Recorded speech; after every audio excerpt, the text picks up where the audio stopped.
Hello, and welcome to the 2013 season of Hockomock League football with the Warriors of Foxboro High School. Today's matchup is between the Foxboro Warriors and the Black Knights of Stoughton High School, coming to you from the John J. Ahern Field in Foxboro. Bringing you all of today's exciting football action are Doug Seuss and Frank Jaffoon.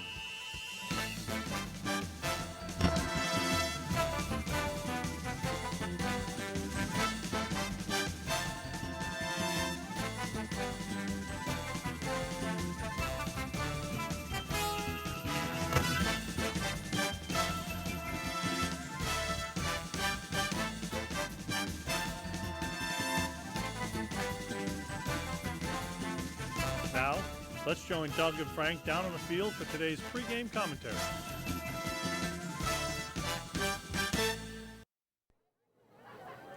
Good evening, everyone, and welcome to another Foxboro High School Warrior football game. Doug Seuss joined alongside my longtime partner, Frank Jaffoon, for tonight's contest against the Stoughton Black Knights, in which will basically determine the second playoff spot in the Davenport division of the Hockomock League. And Frank, we got a lot on line tonight. Not only that, but there's a lot of other things. Oh yeah, there's everything going on here tonight and tomorrow for the playoffs. We're in for a tough game tonight. I mean, this is a good 5-1 Stoughton team, manhandled actually by Oliver Ames, as were we. But the problem here is we've played 4 teams, Doug, as you know, and between those 4 teams, they've got 2 wins. So the only time we've been tested, we've lost. So we got to come up big tonight, or I think we're going to be home.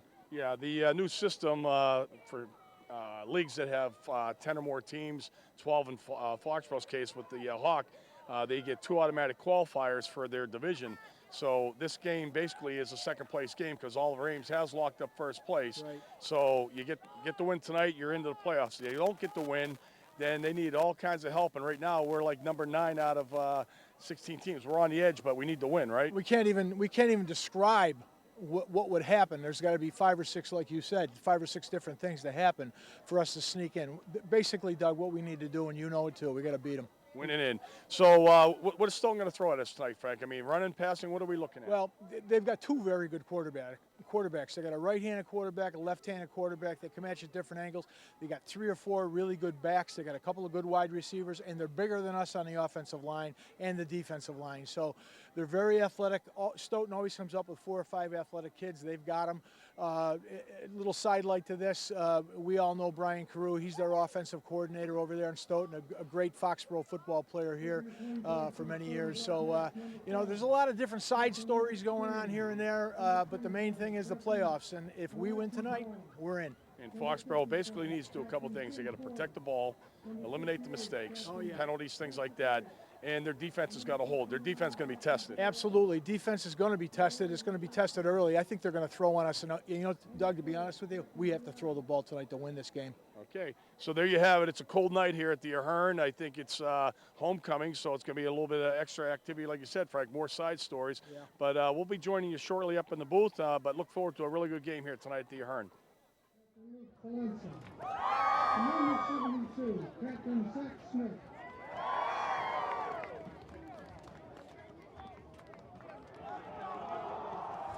Okay, we're back here for live action. The teams have just met at midfield. Big contest, as we said in the pregame.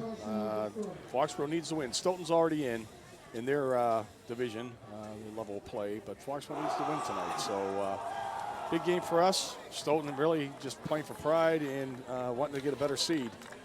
Yeah, it's going to be awful if we don't tonight. I got the way I'm running down in my head, Doug. If we don't win tonight, we're going to have a well. Let's do the national anthem and then we'll talk. Joined by all bands, choir, students in grades 8 through 12, under the direction of Foxboro Music Director, Mr. Stephen Massey. The orchestra director is Cami Tadoldi, and the choir's directors are Sarah Greener and Dave Piper.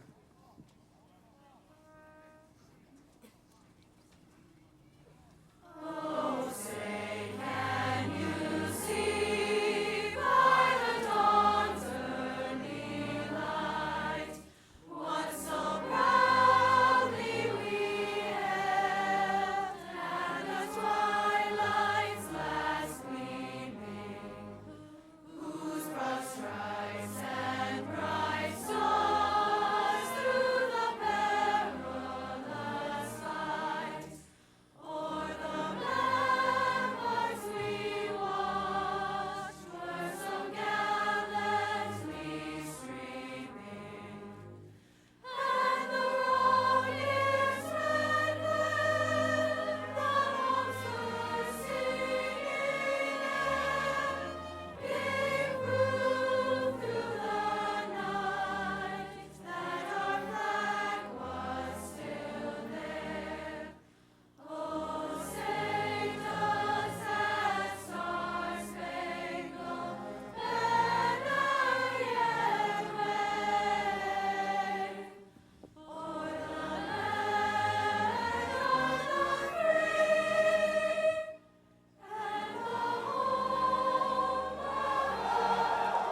switch.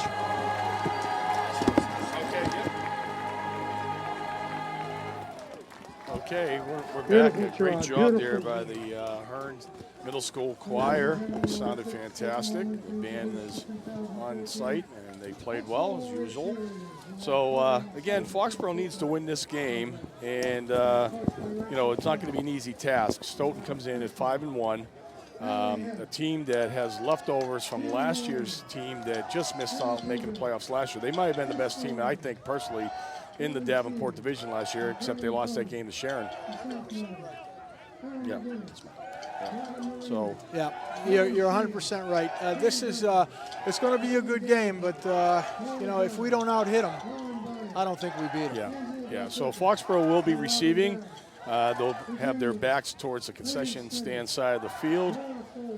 There's really no wind tonight. We do have a cold night, but not nearly as cold as last night was. It's clear. Field looks like it's in great shape too, Frank. Yeah, and, for the 7th game of the season, the weather's been fantastic all year long. And I'll let you run down the officials for tonight. Sure. Referee for tonight's game is Ed Groh. The umpire, Kevin Sinelli. The linesman, Carmelo Rodriguez. Line judge, Paul Taylor. Here we go. And kick is inside the 20, and I'm not sure I'm going to have to get a number, but we get a decent return out beyond the 30-yard line. Looked like Balaz Bosniak on the return. There you go. Excuse me one second, Doug. Back judge Ed Callahan, and the clock operator is Robert Evangelista. Yeah. There you go. Bobby and I were just talking before the game. He coached a lot of these kids. Yep. Who ran that back? Bosniak. Yeah. Yeah, Bobby coached a lot of these guys. In Pop Warner, he had 2 Super Bowl teams, and he said last year's team was better, but there's a lot left on it for this year's team. So Rogers sets up in the shotgun as usual, hands it off to Neal. Neal's got a big game, about 14 yards up that left side. That's right. Yeah, he's been a workhorse for Foxboro all season long, and we're going to need him tonight too. We're going to need Valenza tonight too to run the football. I think you're right there, Frank. I think we need to mix it up. Neal has certainly been an exciting back. He's in double digits with touchdowns. He's had some big games yardage-wise, but he cannot carry the load himself. So Foxboro does get a first down. They're out at their own 46, and there you see Valenza, and he takes that little inside handoff and really gets balled up after a 2-yard gain. Right there leading the charge for Stoughton was number 55, Tim Porter. And gain of 2. Excuse me, Dougie. One of the things that we talked about the last time we were together, which seemed like you said, an eternity ago, actually 3 weeks ago, was the development of the offensive line. Our offensive line has played very, very well in the last 3 or 4 games. And we're going to need them tonight to open some holes for us. That's correct, and I recall that. It was one of their better efforts. So here we go, 2nd and long, and Rogers is going to throw up top, and he overthrows intended receiver there is number 13 for the Warriors. And again, that's Derek Gilreath, and he fell down on the play. So we'll have a 3rd and long. If we're a little slow calling off some of these names, bear with us for a little bit because, like Frank said, it's been 3 weeks. The schedule this year has been so crazy that there's been no rhythm to it for us to have a couple back-to-back games, get used to the kids' numbers, who they are, everything else. And to put it in perspective for what you're saying, Doug, this is only our 3rd home game in the 7 games. We do have a home game on Thanksgiving against Mansfield, but we don't know who we're playing for the next 3 weeks. So that's right. And we don't know where we are going to be. Right. Foxboro looks like they may have called a timeout here. Quick one. Rogers comes over, sees Coach Badiri, gets a play. So third and a long 8. Ball on the 47-yard line of the Warriors. They split 3 down wide to the near side, 1 up top. And Neal's the lone back. And Rogers is going up top, and he swings it out, overthrows Neal in the flat. So we're going to end up punting here. That number 42 from Stoughton, we're going to get his number. Joe Girolamo. He laid the wood on our receiver, our attempted receiver there. So we've got a 4th down. Back to punt for the Warriors, number 5, Connor Longley. Senior transfer from Xaverian.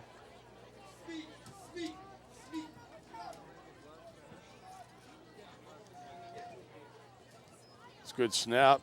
Longley. High kick.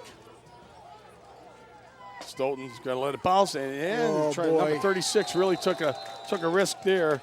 He took a big chance. He let Giovanni Pires basically took it off one hop right when the Warriors were on top of him. He is lucky. Yeah, let's take another peek at this. It looked like he just grabbed it with one hand. He did.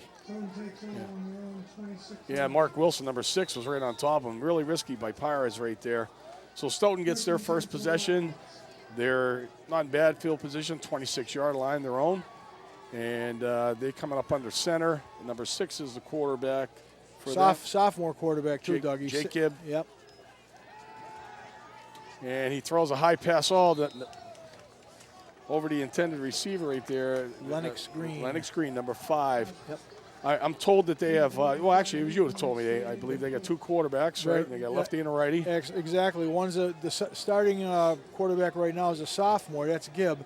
And the number 12, who you'll see in a little bit, his name is Alex Akavati. He's only a junior, so they got both of them coming back for 2 years. Oh, boy. So the front line for the Warriors, we got some big boys in there. You got number 89, Brendan Lally is in there. Number 79 is Robert Hood. We'll get a few other numbers here. So we got 2nd and long, 2nd and 10. There's the handoff. And that's Pires going around the right side, and he's got a lot of yards. Not a first down, but he picks up about 8, brings it out to the 35-yard line. How many times have you seen that play this year? Yeah. That little from the wing back coming around the end. I mean, that's a staple on the double wing formations. We got a 3rd and 2. Here he is. He's the wing back from the left side. Pires, yep. And he's got a good block. 55 gives him a nice block right there. Tim Porter. So we have a 3rd and 2. Foxboro is showing blitz. There's motion. And we're going to have a straight ahead dive, and that's going to pick up a first down. Valenza on the tackle. The ball carrier right there is number 42 for Stoughton. Joe Girolamo. Joe Girolamo. So he picks up 3, which is enough to move the chains. Now, we're going to be talking periodically about the formations. We don't get into formations too much. We don't want to bore you, but take a look at the wings. Both wings are slanted in. Yep. That's the double wing situation. And it's been a staple for the Hockomock League, all these teams for many, many years. Here comes another motion man. He's got the ball. And Valenza with a great read, and he brings him down for no gain. That's Lennox Green on the carry. Yeah, Valenza is very, very familiar with this. His whole entire Pop Warner career, he ran a double wing offense. So Green doesn't actually take that on the fly. He stutter stepped to take the handoff, and I think that allowed Luke to fill that hole. It looked like he went down pretty easy. Yeah, he did too. He wasn't very aggressive on that run. Which is a good sign. Yeah, it is. So no gains. We got 2nd and 10. They're still in the double wing. Do have one receiver split wide to the top side of the field near the Stoughton line. Here comes motion on the jet. And we got a rollout here. And the pass is overthrown. Wow. Yeah, he was open. Number 36 for Stoughton is wide open in the flat. And that's, again, Pires. And he was the motion guy. It looked like nobody picked him up initially, Frank. No, he's the speed guy too, Doug. He's the guy that they go to for the wide sweeps and the traps. Mm-hmm. So an incomplete pass makes it 3rd and 10. We have 7:46 remaining in the first quarter. Ball resting on Stoughton's 40-yard line. They need to get the midfield to move the chains again.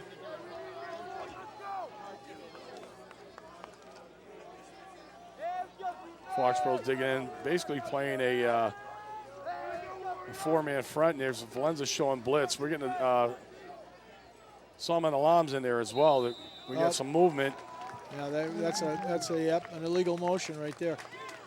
So somebody flinched because they were trying to get ready for that blitz. The captains there, Salman Alam and Luke Valenza, were both in their A gaps. So we get a 5-yard mark off. Brings up 3rd and 15.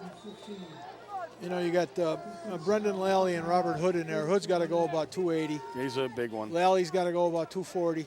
I mean, we've got some big folks in there right now. Yeah. And our linebackers are quick. A little small in the secondary stature-wise, but, again, aggressive. We're still seeing double wing, and we've already seen passes out of this, so. We're looking for a blitz here. We're gonna. They peel back and Gibb drops back, and he's going up deep, and he's got nobody down there. Oh, boy. Busniak, basically the only guy who had a shot at catching that ball, and it went through his hands. So Stoughton does not pick up another first down. They will be forced to punt. Seemed to me like a little bit of a erratic offense here. Yeah. Right? They're not sure where they want to go. No rhythm. They want to go deep. They want to go short. They want to run. They want to. I understand mixing it up, but the offense didn't look like it had much continuity to it, Doug. Brandon Pierre, number 7, was Stoughton's intended receiver, and he was well behind that ball. That ball was up in the air for a while. So back to punt. Again, we have number 5, and that's Lennox Green. Good snap. And he hits a knuckleball that's going to be fielded cleanly by Busniak. And he finds room in the middle of the field, brings it out across the 45 to the 47-yard line. And really nice return there by Busniak. He had very little blocking, but found a seam in the middle of the field, Frank. That's why you keep the ball high. Let's take a look at it, Busniak again. He got the nice bounce, and he's got 10 yards to run before he even sees a white shirt. Nice run. He went away from all his blocking. His blocking was set up on the home sideline. You're right. And he saw something in the middle of the field. Yep. Nice job by Buzzy. So Foxboro with their second possession, and once again in great field position. Now we have twin backs, and we're going to see Neal. He's dancing around, and he's going to be balled up after a short gain. He's going to get about 1 out of that. The word there, Doug, was bouncing. Yeah. Run to the hole. Run to the hole. If it's not there, go out, cut it out. He tried to bring it back, and he ran right into the teeth of the Stoughton defense there. So they were generous to give him about a yard on that, so it'll be 2nd and 9. I think we're going to have to throw the ball early, Doug. I think so, too. We just got to get it working here. Stoughton with a 4-man front, playing a 4-4. And there's a quick out, and that was as a Gilreath. Oh. And he's still going. That's a load. He just got hit by number 79 there. Actually, that was Tim O'Halloran, senior captain, number 11. So it's just a quick spot pass. Rogers actually had trouble handling the snap. He didn't have that clean. Yeah, look at that. Ooh, 75. Yeah, big dude. I think he's got Timmy by about 100 pounds right there. No, we got 3rd and about 7 right now. Rolling Passing Copeland. situation. There you go. There he is. He's got an open receiver, he does have an open. But he's shy. He's about 1.5 yards, maybe 2 shy. Yeah, that's basically, you got to know. O'Halloran was the receiver on the reception there, but you got to know where your first down stakes are. Okay, tough call from Mike Bordieri right here. We got 4th down, 1 yard to go, but he's got a nice field position, and we're going to go for it. Looks that way. What's your best play? Who do you give it to? I go with Neal. I go outside with Neal. I won't try and run against the heart of that defense. I'm giving the ball to Valenza.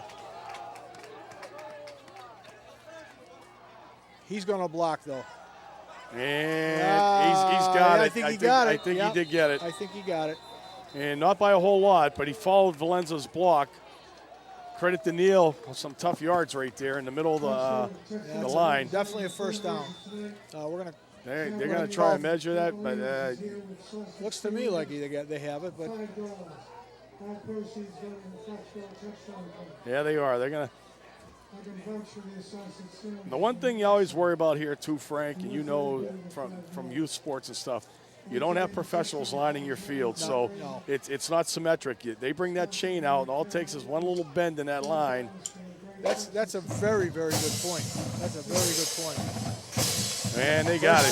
Nice job there. Not by much, but they got it. But, you know, when you like the turf field, for example, if and when they ever play on that, it's done professionally. The lines are sewn in. It's going to be nice and square. Here, you know, you got highway guys doing a great job, but there's bumps in the field. The machine shifts a little right, a little left. Absolutely. Inches could, you know. Determines a lot. Yep. So Foxboro hustles up to the line. Same formation. Neal behind Rogers, and he takes the handoff again, and 50 Evangelista comes up quickly. for about a 2-yard loss. Dominic Evangelista, number 50, read that. Yep. The timekeeper's son. Look at number 52 in the middle of that line too, Frank. Stocky kid, You got some big boys, 79, 55. These kids are all well over 6 foot. Then number 52 is in there. He's like a fire hydrant. That's Frank Girolamo. Frank Girolamo. He must be 42's brother. Yeah, he is the nose tackle, and he's right in there. Yeah. Again, the 4-4 by Stoughton. Foxboro takes the snap. Rogers going to go up top to O'Halloran. He's being held. That's picked off. Oh, boy. That ball's picked off, but We got a flag? no, I don't see no flag. But O'Halloran was being held in the secondary as he was running down. Yep. He wasn't going to catch that ball, but certainly had no opportunity to get free. And I'm sure 90% of our audience knows the rule. Yep. You can only bump them 5 yards. I don't know if we take a quick look before Stoughton comes out and runs their play, but Stoughton's going to set up on the 19-yard line. But O'Halloran never really had a chance to get free. He was more than 5 yards downfield. Let's see if we can look at number 11 here. Yeah, he hit him and he stopped. Yeah. So here we go. Stoughton right back at him. We get a big run through the middle, and this one's going to go a long way out to the 40-yard line. That's Girolamo. That's Girolamo, the other one, Joseph. And 21-yard run there brings it out to the, well, actually 20-yard run. They spot it to 39, so he gets Stoughton out of a hole in a hurry. Well, they're going to take advantage of that big offensive line, Doug. Yeah, absolutely. We're going to see him run the football again. Yeah, we got motion. And there he goes again. You're right. And this time he's going to try the left side. Now he's got another 8.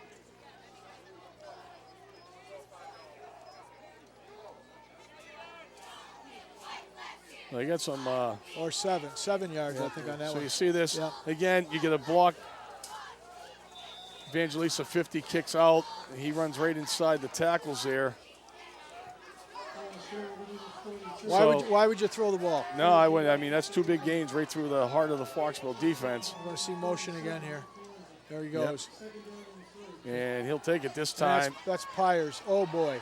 And he picks up about 9 yards on that carry. Another first down. And they are now in Foxboro territory down at the Warrior 43-yard line. Yep, 1st and 10 from the Warrior 43. Whatever quick adjustment they made, it's working right now. Well, 4 or 5 different people told me, Doug, if Stoughton keeps the ball on the ground, they can win the game. Yeah. When they start getting crazy, throwing the football is, they're real young back there. So. Right. But let's look at this double wing formation here. Yeah, we have a real good look at it now. Perfect. Look at the wings slanted in. You can tell it on your monitor here and see it on TV. Those wings are slanted in, and Girolamo's in the backfield, straight behind the quarterback. And they get Foxboro off sides. Yeah. There's an easy 5 right wow, there. He just threw the ball away, that kid. Holy cow. That's not good. Whistle blew there. So that play is going to go back anyhow, and unless he was Foxboro's drawn guilty. off. Yeah, I just think they jumped. It sounds. I think looks to me like he we got a good cadence right there out of Gibbs. He got our linebackers to cross over. So that's a free 5 for the Black Knights. Mike, can we take a look at that one again, if possible? We had a great camera view. Yeah, let's take a peek at this. Watch what he does at the end, though. This is a sophomore right here. Remember that. Okay, we got the offsides right now. Play's still going. Yeah. So he just throws the football to the kid. Yeah, it's rolling around on the ground. Had there not been the penalty, that becomes a real interesting play right there. Exactly. So Stoughton with a 1st and 5. We got 2 minutes and 45 seconds and counting remaining in the first quarter. Staying still in that double wing. Foxboro coming again, looking blitz. Oh, they're looking. And there's motion. Now we get the 5 back the other way. Now we're going the other way with 59, I think. Yep, Is it 55. Actually, 2. Tim Porter was one of them that jumped. Yep. Right side of the Stoughton line. Nothing drives a coach crazier than that. Well, Gibbs is going long count right now, and he sees Foxboro is like just loading up. They're loading up, exactly. They're looking to run all the way, Foxboro, right here. Secondary still playing back, though. I mean, they haven't rolled up our safeties yet. Corner's up. Wilson's up on the line right now, number 6. Look at the 7 guys in the middle, though. They're right up there. Yeah, they are. And here comes the motion. This is this green, right? Yeah, and a really nice job. Now is when Foxboro is going to be susceptible to a pass right here, because I'm thinking, obviously for obvious situation here, we're looking at 2nd and 12 here. Connor Longley, number 5, and Salam Alam, number 44, right there. Good play. A little help from Gutierrez. Yeah, really nice job by Connor Longley for like a 4-yard loss. But you're right, Frank. Now this sets up the pass. Yeah, I got to roll this kid to the strong side of the field here. He's got a lot of room to his side. Number 4 for Stoughton splits out wide up top. That's Kevin McDonald. Boy, they're expecting it too. Yep. Here comes the blitz. And straight ahead, Girolamo. He's going to pick up about 6. Good call. Girolamo. Yeah, it is a good call. Good call by our Brian Carew. The motion helps that play a lot because they're motioning to the wide side of the field. You got to respect that. Yep. Freezes your linebackers for a second. Stoughton right now is actually got the slight edge in the trenches. They're pushing back the Warriors. Well, we got 3rd down at about 7, long 7 right here. We're under a minute. Counting down. Ball's on the 41-yard line.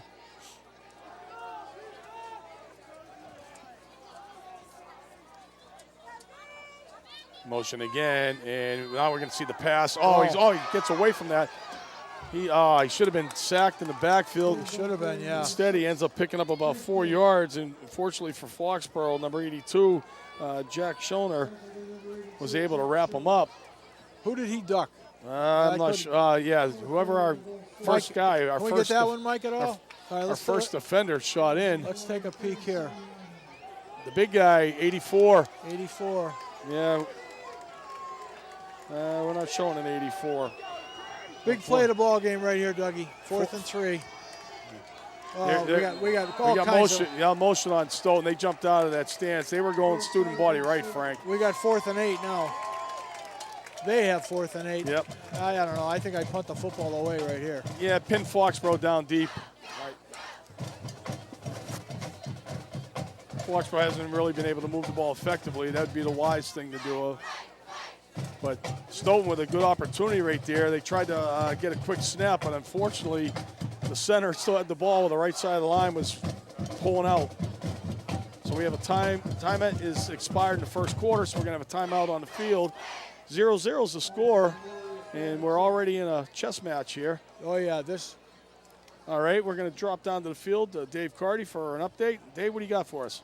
Hey, guys, how you doing tonight? Well, I know you talked about it earlier. Again, a must-win game here for Foxboro. For those that don't understand, the division Foxboro's in, they have a lot of automatic qualifiers. So if Foxboro is not one of them, all this talk about point standings, you can basically throw it out. It's not going to mean anything because they're not going to be able to get in. A couple thoughts watching the quarter here. Nice job by Connor Longley on the defense, as you guys have mentioned. Stoughton really active with their linebackers, really doing a pretty good job of plugging the gaps right now. The interception thrown by Nolan Rogers there.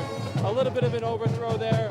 Stoughton actually read that really well. Did you see O'Halloran though getting tied up? I mean, from up here, O'Halloran's trying to get off the line. I thought beyond 5 yards, he was getting bumped a lot. It definitely looked like a penalty down here too. Yeah. But those things are going to happen. I guess the officials missed that one. But again, one receiver in the area, and several Stoughton jerseys down there. So a tough situation in general. All right, well, we're back to live action. Stoughton's going for it. And Gibbs going to drop back the pass. He's going to get hit, but backside screen, which is set up very well. Wide open. It's going to go for more than enough yards to pick up the first. But it's a gain of about 20, Doug.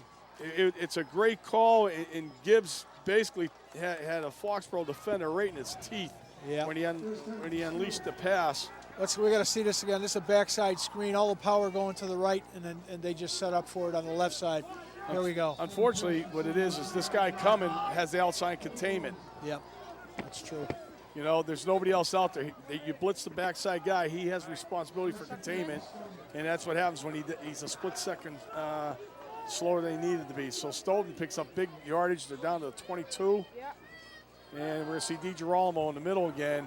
And he runs into a bunch of guys. Wilson's there. Alam's there. Huge play. Nice call, though, huh, Frank? That's a great call. That was a great call. So Stoughton decided to. Those are the kind of calls, Doug, that help a sophomore quarterback. Yeah, they do, and they build his confidence, and it's also the type of calls that show that you have confidence in your team. Sure. You're looking at 4th and 8, and you say, like, hey, we're going for it. So second and about 8 here. You're going to see a pitch to DiGirolamo this time. He's going to try the left side, and he gets a decent little gain there. Yeah, he's picked up about 5. And that's what, you're happy with a fullback getting that kind of yardage. Foxboro's going to send in some big bodies. We're going for the stuff right here. Connor Lovely, the Love Boat, 78 checks in. Foxboro's trying to go big in the middle. 3rd and about 4. Ball's on the 16-yard line. Great angle right here on your camera. Yeah, right from the field. Very nice. We're going to follow the action from there. And again, we're just going to see the wing coming. And there's there another first down. It's Pirates. Yep. Nice blocking on the right side by the Stoughton offensive line. Let's take a peek. You see your guards pulling, both your guards. That's like the North Attleboro. That's the staple of North Attleboro. Yeah, right there. 50 and 55 are both pulling out of there. Evangelista and Porter. And we got a timeout. Yeah, North Attleboro, we've said it for years. You follow their guards, they'll lead you to the ball carrier. Yeah, it's true. Yeah. Just trying to stop them is the hard part. It is. It is. And you know what? As big as Stoughton is in the line, those guards are athletic. They're undersized compared to their tackles and a couple other guys. They're lean and they're quick. Because just watching them pull out there, Frank, they look good. Yeah, you're 100% right when you talk about it. I remember trying to teach E-team kids to follow the guards. What do you mean, Mr. Jaffoon, follow the guards? Well, when the guy in front of you pulls out, just go right with him. That's go right with him.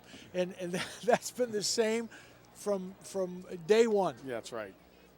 Right away, a kid thinks, "Oh, I'll just go in that hole that he made." Yeah, No, yeah. Well, nobody's going to be there when you go through that hole. That's what they want you to do. Here comes a fullback to knock you on your can. That's right. Okay, we got first down and 9 yards to go for a Stoughton touchdown. Warriors really got to dig in now. I mean, they're being tested. And the pass is not out of the question right here either, because Foxboro is coming hard with blitzes and trying to get everybody up. But Foxboro's got all the big boys up front here. yeah, they do. Everyone's rolled up. There's like 11 guys almost in the box for Foxboro. And there's motion. And DiGirolamo's going to try it up the middle. And he got a nice gain. I tell you. Nice gain. Right over 55. Nice job. 55 pulled out, left that gap open, and they just moved. Tim Porter, nice job. DiGirolamo's a worker. You got a blue-collar running back right there. Like you said, there's 55, and all you got to do is make a shield block, and that's all that young man needs, that Girolamo kid. Longley on the tackle. Now 2nd and goal from the 4. And again, we got motion, and this time we are going to see Pirates get it, and he gets stood up. Yeah. I think it's Gutierrez, 15. He may have gained a yard, but I don't think so. Austin Gutierrez, I think, might have been the guy who made the first hit. It was. Textbook tackle. Let's take a peek. Is that good? Technique, look at that. Nice job by Nice Austin. job. Yep. Breaks down. That's how they teach it. Yep. Wraps him up. Gets help from his partners. So All kind of options right here for Just Gitz. a sweep. Yep. And he's read very stuffed. well. Very well. Well defended, as you say. Yep. Lennox Green had nowhere to run. He basically go full house backfield, and they try to sweep left with the 2 lead backs blocking. And the Warrior defense was up to the task. Well, I think kicking's out of the question Yeah, here. they're going for it again. And again, like you said, lots of options here. Fourth and 6. Well, if it were my quarterback, I got to get him out of there. So I got to move him right or left. We got a 4th and 6 right here, Yep. and it's a crucial play in the game. And there he got to goes. keep it on a boot. Oh, he's got it too. He's got it. Yeah, Touchdown. Foxboro actually didn't do a bad job of defending. They just couldn't keep him out because we had guys out there. Had a couple of blockers ahead of him, and I think he did a lot of that on his own too. Yeah, Doug. he did. Let's take a peek. This is just like a little bootleg is all it is. 55, kick out block, nice job by him. Yeah, he takes out Longley. There's a clip right there. Yeah, Buzniak. Can we see that one more time, Mike? Is that possible? I'm sorry to be a pain here, but that's a big play. If you get a shot at it. Let's do the We'll wait for the extra point here. So Gibbs, the quarterback, is also kicking right now. Snap is down, and the kick is good. Yep, 7-0. If we can go back to the touchdown one more time, I mean it's on the other side of the field, but we have a pretty good camera angle here on this. Yeah, the camera work tonight. Not that it's always great, but tonight it seems exceptional. I'm not sure why. Let's take a peek. See Buzniak up top. All right, here's Longley's right there. Great block right there. Now, Watch the. There's a see push the from block behind. in the back. Right in front of the referee too. Yeah. I mean that could have gone either way. I guess he just let it go. Let it go. Yeah, but Buzniak was in pretty good position, but he ends up getting enough of a shove from behind. It looked like to take him off the play, and then Gibbs does a really good job fighting in for that extra yard at the end to give Stoughton a 7-0 lead. No big play, obviously, was the backside screen, 4th and 8. That was a great call. Brian Cruz made some nice calls on that drive. Sure did. I hate to keep emphasizing Brian, but he's a Foxboro guy. Yeah, he cut his teeth here. Great player himself. I remember he led I think he led the nation in touchdowns his senior year. No, I think he had honestly about 25, 26 touchdowns. So here we go. DiGirolamo is doing the kicking. And it's going to short hop, and I believe it's Buzzy again. And he's not down yet. No, nice return. He's past the 40. Short kick by DiGirolamo. Buzniak does a really nice job on the returns for Foxboro as well. Short-handed, and he's got speed. If he finds a seam, he could break one. Now we're going to start from the 39. Still, 3 possessions, 3 good field positions to start each one. Absolutely. Can't complain about that. So we're going to send 3 receivers to the wide side of the field. Neal's in the backfield alone with Rogers. And he's going to take the handoff, and he's going to forge ahead for about 3 yards. He ran into the big boy, 79. Brian Nguyen. Junior, 255. I think you mentioned earlier that to have any success tonight, Frank, we need to put the ball in the air. Yeah. And Rogers has receivers. In his last game, he was pretty accurate. I think he was about 12 for 14 in the game last week. So he's starting to feel his rhythm. Let him throw it. Let him throw it then. And he is there now. He's going to roll. He's got O'Halloran underneath. There you go. And O'Halloran's free, and he's got a big game. He's down inside Stoughton's 40-yard line at their 39, so about an 18-yard pickup. When you got a happy quarterback, you got a happy team. Yeah, a little simple out. O'Halloran breaks it out. Rogers had a lot of time because he created it on his own with the rollout. That's right. So that'll move the chains, and Foxboro is picking up a little momentum here. Inside the 39-yard line. Now we'll see the trips to the near sideline, and for the trips, that's 3 receivers. And this is going to be the quick out to Todd, and he's not going to gain much. Really nice play right there. Nice play by 21, right? Number 2, actually. Number 2, okay. Taylor Khaleesi. Wow, yeah, he did a really nice job fighting off the block and wrapping Todd up before he could get going anywhere. He got hurt. Todd's hurt, too.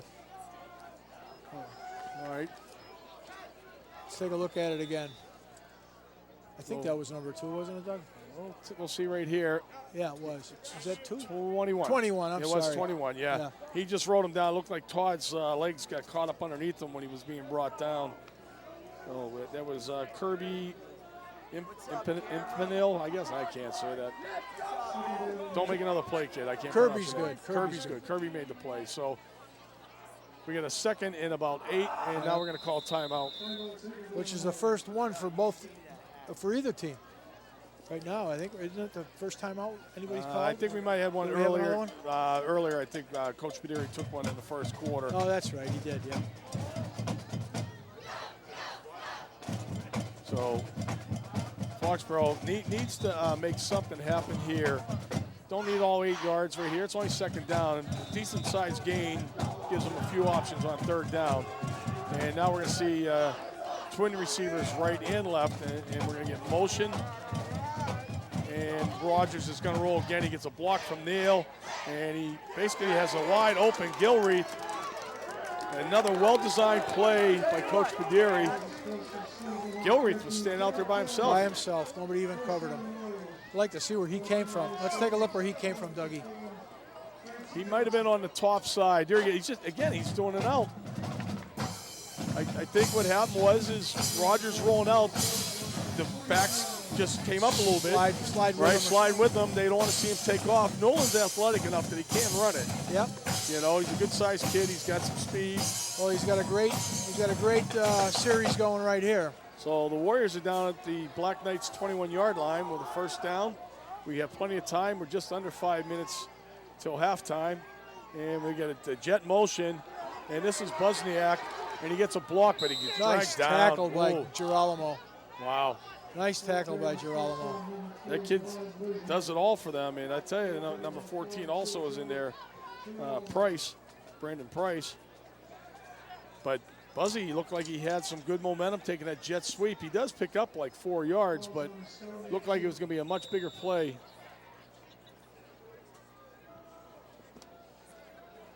You see, right now, you'll see the motion, and you got your linemen are pulling, but there you go. DiGirolamo with basically like just hog-tied him. And we're going to see a fake probably out of this, and then there's the cross hand off to Valenza. That's a good call. Valenza with his second carry, and he's going to check out. Not quite sure what's up with that, but he picks up about 3. So we have third down and a long 4, it looks like. Down at about the 15-yard line. This is a big play right here. They got the trips over Yeah. here. Are they even covering them? He's got here he goes. He's got Buzniak. That's going to be a first down. You're right. You can hear the coaches from Stoughton yelling up here. There's nobody on this guy. It was like 3 on 2. That's Foxboro exactly had right. the 3. Yep. Let's take a peek here. Just a nice little soft pass Right in the zone, right in the middle of the there. zone. Yeah, Buzniak does a nice job. Whether it's designed that way or they got some sort of audible, Frank, where he's reading the defense and then looking. Good point. Good point. Still got the trips, and we're going to see number 32. That's Ronnie Martin, and he powers ahead. Good Wow. hard run. Good hard run. That's a good. We got to see that one again. That was a nice run. Ronnie, his first action of the game, and he just rips right up the gut. And almost gets in. Sophomore. Here we go. Look at Sophomore this. This is Ronnie hard running right Martin. here. Yep. Nice vision, bounces off 2 guys. He's not down. He's on top of the defenders. He knows enough to roll forward. Jack told me he loved this kid at the beginning of the year. He said you're gonna enjoy watching him. Ronnie's hard-nosed. He's starting to grow. I coached him for a year in Pop Warner. The kid plays with attitude, which is what you love. Yep. And he's not afraid to hit or be hit. So, Oh, geez, my this is goodness. disastrous. That's a bad thing right there. That's a killer. First bad snap of the game, and it couldn't have come at a worse time. Foxboro's going to lose about 10 yards, 15 yards on this. They better gather themselves with a timeout here. That's I'm not too even- bad. That's too bad. Oh, goodness. That's a That's loss. just- of yeah, about- it's just That's a loss out of to the 15 19. anyway. Yeah, I mean, we were down at like the 1. That's like an 18-yard loss. Jeez. Well, we're gonna have to put it up now. 3rd and 19. Tang's the center, and right now nobody feels worse than he does. It's a lonely position. It's a lonely position when that happens, Yeah. boy. And you know what? This is the offense we run. I mean, no, it's a rarity when we go underneath center. But I'm old school, and I'm thinking if I'm down close, anytime I'm down close, I'm not putting that element into the game. I want to be safe. You want control. I want control, and you know, my quarterback can come up underneath, and you know, I can still go with a single back if I want. Yep. But you know, it also allows your quarterback, if he's a yard off, he can sneak it in if he sees the defense right.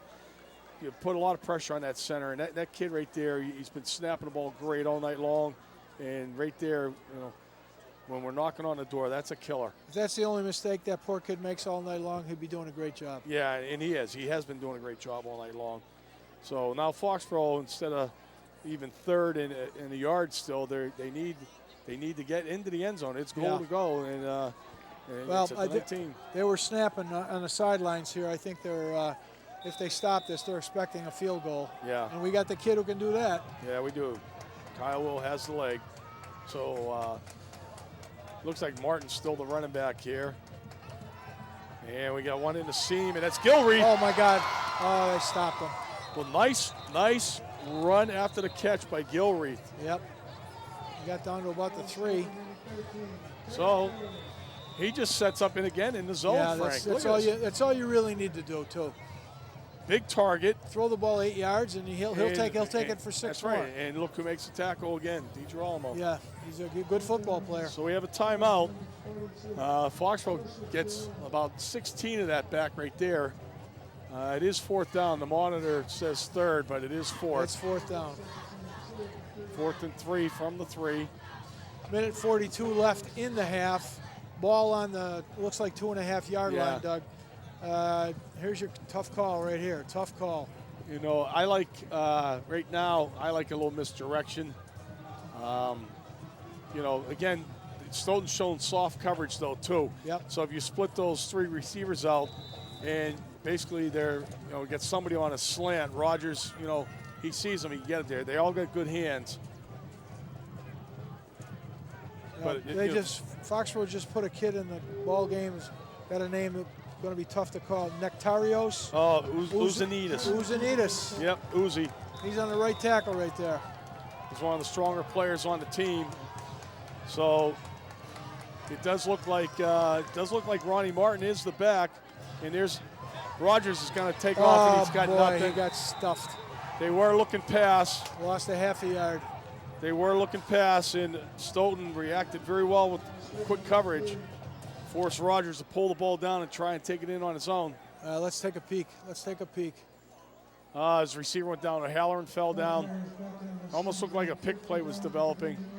52 and 50 for Stoughton. 52 is that's the other Frank, team. Yeah, Frank Girolamo, and 50. What was the other one, Dougie? Just say 50, right? Yeah, 52. Yeah, Dominic Evangelista. Yep. Nice play. So Girolamo, the brothers are killing us. Yeah, they're playing well. So Stoughton inside their own 5-yard line right now. Foxborough trying to snuff this out for maybe a possible safety, but you got to be careful.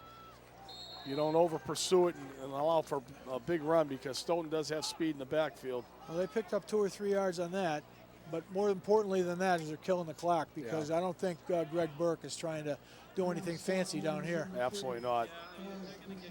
Foxborough, I mean, if they got those timeouts, now would be a good time to be taking them too. We're down to almost a minute left.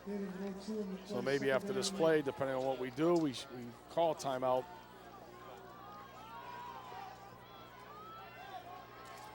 They got the trips backfield again, the full house backfield. Foxborough showing blitz with Valenza. And there's the handoff. Yep. It's Pires, and he breaks it out near the 10. There's a timeout. There's a timeout by Foxborough right there. Good call. That's the 4th, I believe. 48 seconds left in the half right here. We got a 3rd and 5. Yeah, I agree. I don't think Burke gets. I don't think he gets cute here. No. Oh my God, no. You know, again, this is just power football. It's right here. It's power football, Yeah. and make Foxborough lose their last timeout. Yeah, I mean, if he thinks that he can go with the pass and you know try and catch Foxborough napping here, if it's incomplete, then it saves the timeout, and he's still punting. That's right. Yeah, there's a bird's eye view. It seems like every time we come back here, our cable crew has new toys to play with. That's not ours. Okay. If it's not ours, whose is it? So we can give some credit. Yeah. So again, another big down here. Foxborough has a chance to maybe force a punt, get good field position, and get a couple plays off before we go to halftime. I'm giving the ball to Girolamo. Yeah. And I'm going to run him right up the middle. He's been sure-handed, and he's been steady. He's averaging 4 or 5 yards a carry.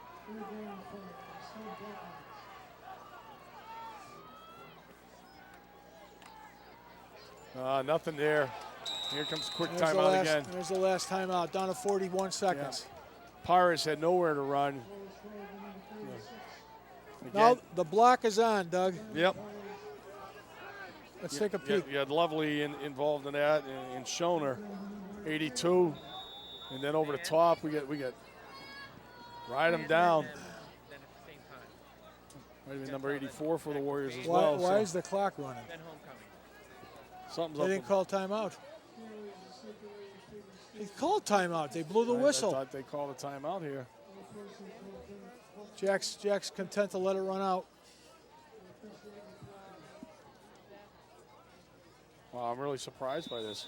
I thought the whistle blew and everything. What are we missing? I guess he didn't call it. Maybe he didn't have it. Maybe he used them all. Maybe use them all, which normally we don't see that happen in the course of a game, let alone a half. So I know it. I'm really a little bit shocked by that. Look right now. Yeah, here we go. Coach Jack's talking to the referee right now. Something happened here. I'm not sure what's going on, but I know they blew the whistle. I heard that. Yeah. I knew that about 5 coaches called timeout. The only thing I can think of, Doug, is they didn't have one. They didn't have one. It's not like basketball. Where you get a technical foul. Okay, so we're looking down. We'll go down to Dave. Dave, do you have any idea what's going on? Yeah, No? find out, Dave, what happened on that Yeah, play. you get a chance. Okay. But Eddie Grohl's still talking to Brian Martinelli.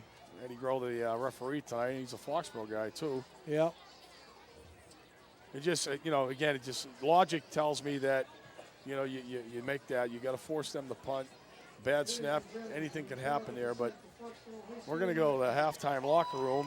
And Foxborough's trailing 7-0. And Stoughton will be receiving the second half kickoff. So it's been a good game. Dave, if you can investigate that, if you can hear me, investigate that, see what's going on with that call. Hey, guys, I don't know if you can hear me, but I actually asked one of the officials. They had used up all of their timeouts. Oh, Really? simple as that. Okay. Well, they used Boy, all I didn't 5. think so. I counted. I was one short. Yeah, we're one short. I thought we had one left. That's okay. So Thanks, Dave. We're going to go down to the field. We're going to break here. The band's on, and we'll see some action probably about 15 minutes.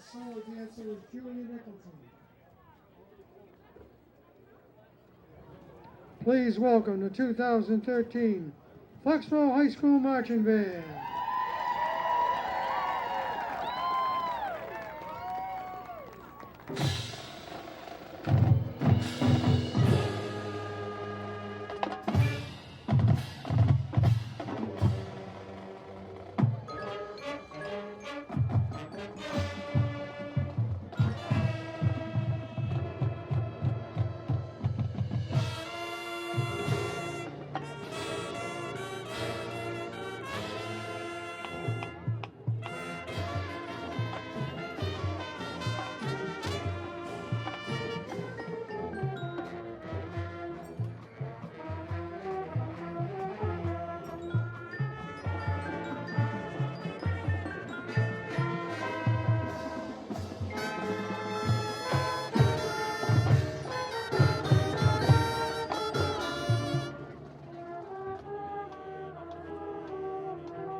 Foxboro Area Marching Band.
Ladies and gentlemen, boys and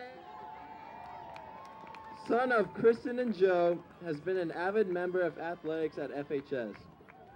He has participated in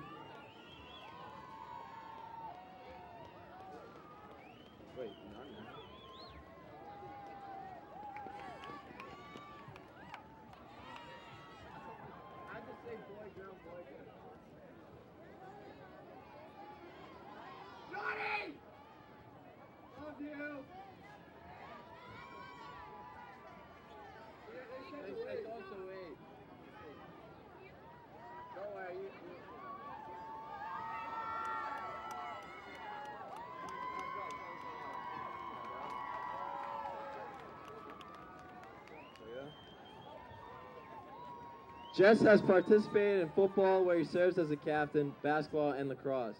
He is also a member of the National Honor Society and the Foreign Language Club. He hopes to major in broadcast journalism or sports management at universities such as Duke, Cornell, Syracuse, or Delaware. Jenny Rogan, daughter of John and Ann, has also been involved in sports, playing in the lacrosse team throughout her high school career. She enjoys playing the guitar and graphic design, which is what she hopes to major in college. Schools she's interested in include North Carolina State University, Coastal Carolina, American University, and Loyola University in Maryland.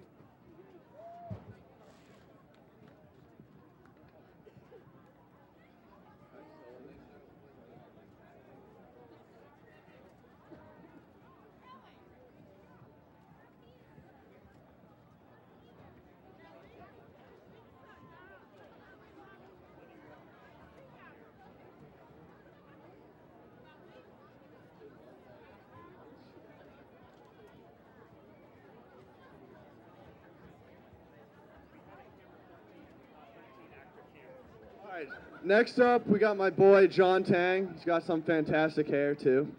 He is the son of Lorraine and Joe. He has participated in the football and lacrosse program throughout his high school career.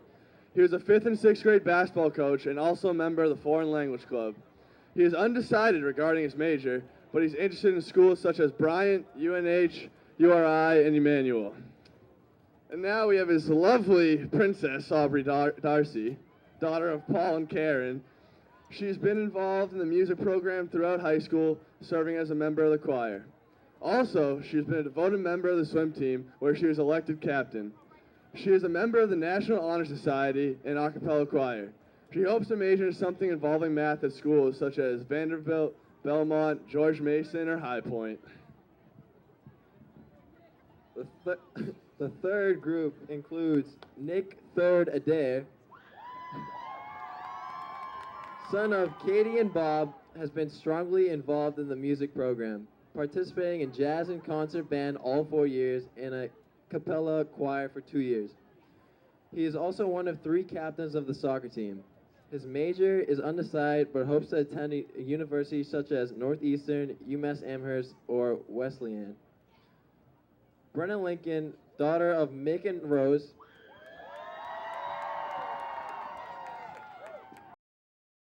marching band, and one of the band's most prominent clarinet players. She is a member of the National Honor Society and has been the vice president of the class of 2014 for her entire high school career. She is undecided when it comes to her major, but hopes to attend a university such as Fordham, BC, or Georgetown come the fall.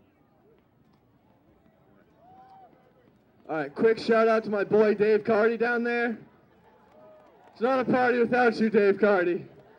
But now we got Sean, I Found Bigfoot Davin.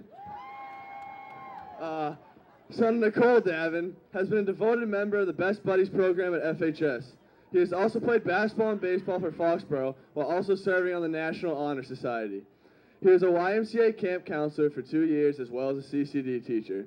He hopes to major in business in the fall at schools such as UMass Amherst, Northeastern, Stonehill, or Duke. Now we have Princess Brooke Buckner, who's the daughter who's the daughter of Kurt and Jackie.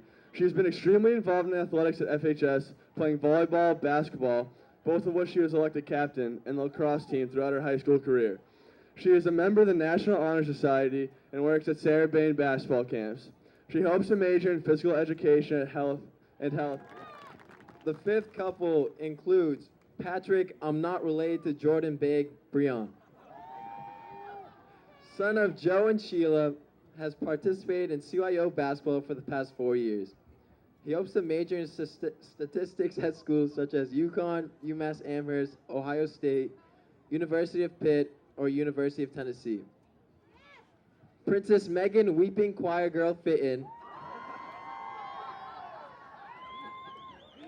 daughter of Karen and Jay, has been the president of the class of 2014 for the past 4 years.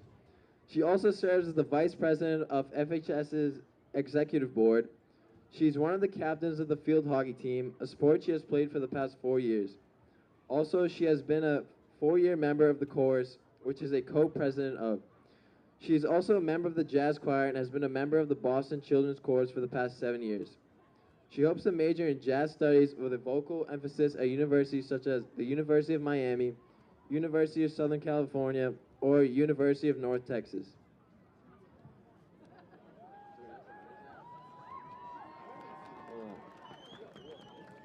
At this time, we would like to congratulate our homecoming king and queen. Oh, your 2013 homecoming king is Nick Adair!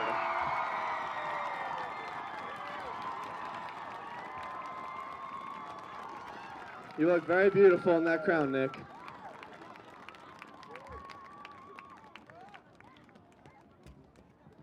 And, drum roll, your homecoming queen is Brooke Buckner!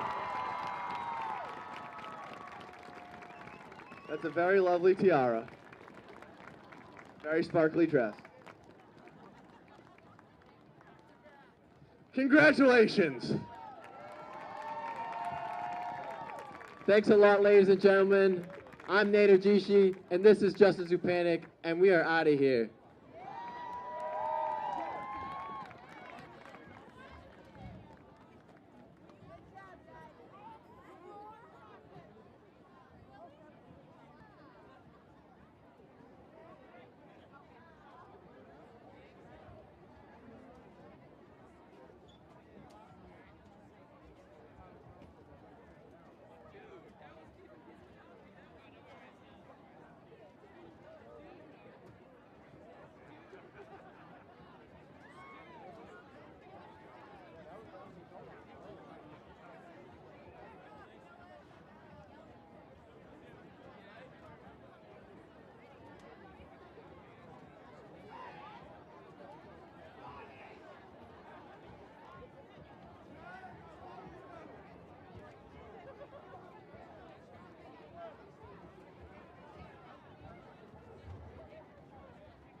All right, everybody, welcome back for the second half action of tonight's contest between the Stoughton Black Knights and Foxboro Warriors. Doug Seuss, Frank Jaffoon here. All right, you look at the stats and on the screen there, that it's not a minus 82 yards by Stoughton. It can't be. But basically, close game. The one turnover didn't hurt us, but the bad snap when Foxboro, when they had the bad snap on the 1 yard line really killed us. Yeah, the interception hurt us too. I mean, yeah, that's true. We had a little drive going there. We talked about that bump and run that was probably a penalty, but hey, you know, it's a pretty even game all around, like you said, Doug, and we just got to come out here and out-hit them in the second half to win this football game because everything's on the line right now. Certainly is, and seems like we've been away as long as we have since the last home game. That was one of the longer half times that I've been around for a while, and I know it's homecoming and all, but geez, it's cold and the temperature has dropped, and these teams were in the locker room for a long time, which was a good thing for them. But now they're going to get all warmed up out here, and they're going to be a little stiff on the first couple plays here, getting back into the swing. While we get a moment, we can probably talk a little bit about this this ratings thing, and I think it was alluded to earlier by Dave Carty that points don't matter because the division that Foxboro's in, which is like the 4 South or something like that, Division 4 South, there is just so many teams. We're going to have a graphic. There's just so many teams in there that are going to get automatic buys. So that right-hand column doesn't mean anything. All right, Foxboro could have 15 points and it wouldn't matter because all these teams are going to get automatic bids because of the leagues that they're in and the way it's set up. So that's where Foxboro has to win this game to get in. The point value goes, the rating goes right out the window. It doesn't matter. What's killing us is our opponent's value. We had 16 points. And looking at some of the other teams, I mean, just, you know, for example, I see a 1-5 team, Lawrence, for example, and their opponent value is 23. And again, I mean, they got a losing record, but they're getting more opponent value. So those things added together, it's got Foxboro at a disadvantage. So. Well, like we talked about before this kickoff, we've won 4 games against 4 teams that collectively have won 2 games. Right. So Will's kick gets bobbled back there, and number 4, this is not good. That should never happen. There's a flag on a play. I think we had a block in the back, Dougie. Hopefully so, but Foxboro, Will has a great kick. He's down inside the 10-yard line. The ball gets bobbled around. Number 4 for the Black Knights, Kevin McDonald, was the return guy. He ends up taking about 20 yards up the sideline there. But we have a little hold or whatever, so we're going to get that one moved back. So courtesy of a penalty. Going back 15, too. Yep. That's a break right there. It is. McDonald did a nice job navigating down that left sideline there. Foxboro's coverage broke down. Really, shouldn't happen like that. No. Not when you get a guy pinned on the sideline. So Stoughton will set up just outside their 20-yard line. Again, they're running a double wing offense. Foxboro's got guys up in the box again, and we're back to number 5, who's going to rip one off for a big gain. Yeah, that's whoa. He's still going. He gets knocked out of bounds. That was awful. Yeah, it was. Lennox Green on the carry gets outside of the Foxboro containment, breaks 2 tackles, and gets out at least midfield. Yeah. Yeah, let's take a look at Green again, Dougie. We got him in the backfield. Right there. 2 or 3 people. There's another one. He finds Seam. Wilson can't bring him down, spins him around, turns him free. Wow. Yeah, he's out at the 47-yard line, so a huge gain, like over 20 yards right there. And Stoughton's already out of trouble. And here we go, straight ahead again. And that's Girolamo, I believe. And it is Girolamo, and he's got another 15. Yeah, he's had quite a night, that young man. And they're going to move the chains once more. So 2 plays, and Stoughton's already in great field position at the Foxboro 41-yard line. As we get late, as this third quarter gets later and later, this whole thing's about possession. This game's all about possession and first downs. And if they keep the ball on the ground and they're successful like they have been in the first 2 drives, then we're up against it. Need a turnover. There's that quick pass out there. And again, that's McDonald, the guy who would run back the kickoff. You got about 3. Yeah. Alam's out there. Valenza's out there. Kevin Martinetti's out there. So he does pick up a couple on that. Ball will be marked at the Foxboro 39-yard line. So a gain of 2 brings up a 2nd and 8. And that's, I think something like that, Frank, is just to keep the defense honest. Yeah. This double wing offense is designed to chew up clock. Ground it out and chew up clock. Foxboro's showing blitz but backing off. And we're going to see Girolamo again. Oh, he my goes God, off tackle. Doug, he got another first down. Yep, he's another 15 yards plus. Wow, all of these plays have been off the left side too. Yep. They found something they liked over there. And again, a long break. Foxborough played a decent first half. Defense looked pretty good. And come out of the locker room after sitting around for a long time, and there's no momentum on the gold part here tonight. Not at this moment. And now we're going to see the coming out. There goes Pires. Oh, my God, there's another 8. He goes right, cuts it back to the middle. Yep. And you're right, Frankie. Quick 8 yards right there. So they're inside the Warrior 20-yard line. They've run about six plays and have gotten about 70 nice yards. Block, nice kick out block. Nobody coming up. Yeah. Nobody coming up hard. Nope. Defensive backfield took a couple of plays off here. Stoughton with a 2nd and 2. And his Pires in motion and straight ahead to Girolamo again, and he's going to walk right into the end zone. Holy cow, that was easy. Sure was. That was easy. Sure was. You know, they're bouncing around at linebacker, wanting to fill a hole, and they just picked the wrong gap, and Carew called a play off the right guard, and it was wide open. Let's take another look at this, Mike, if you can. After the point. Yeah. All right, here we go. I'm going to take another look.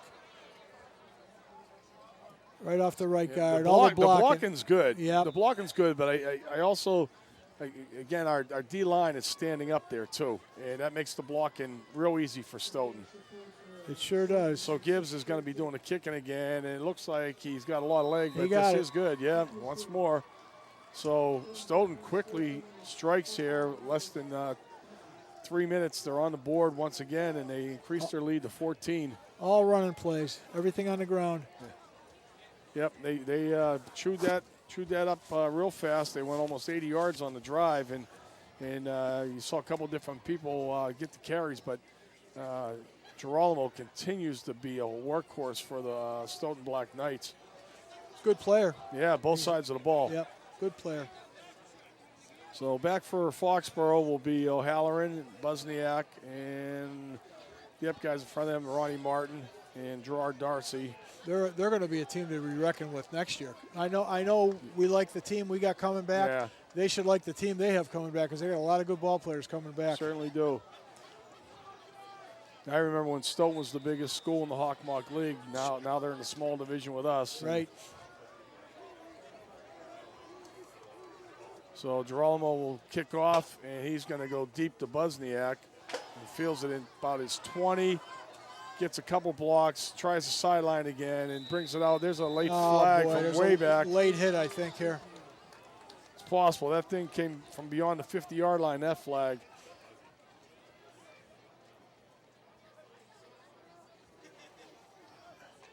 They look like they're disagreeing on this.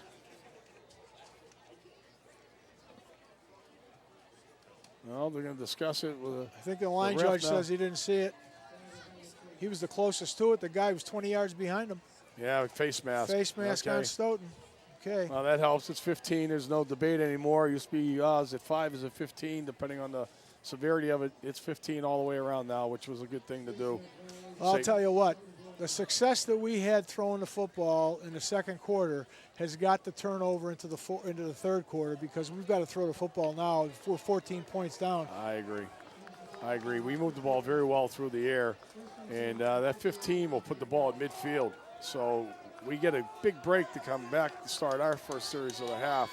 We just can't turn the ball over, that's all. Absolutely not. So we're showing twin receivers right and left, and they're going to see Darcy gets a quick out, and he gets lit up. Nice tackle. You don't jump. You don't jump there, young man. You know what, Frank? You just read my mind. I'm thinking, like, don't leave your feet.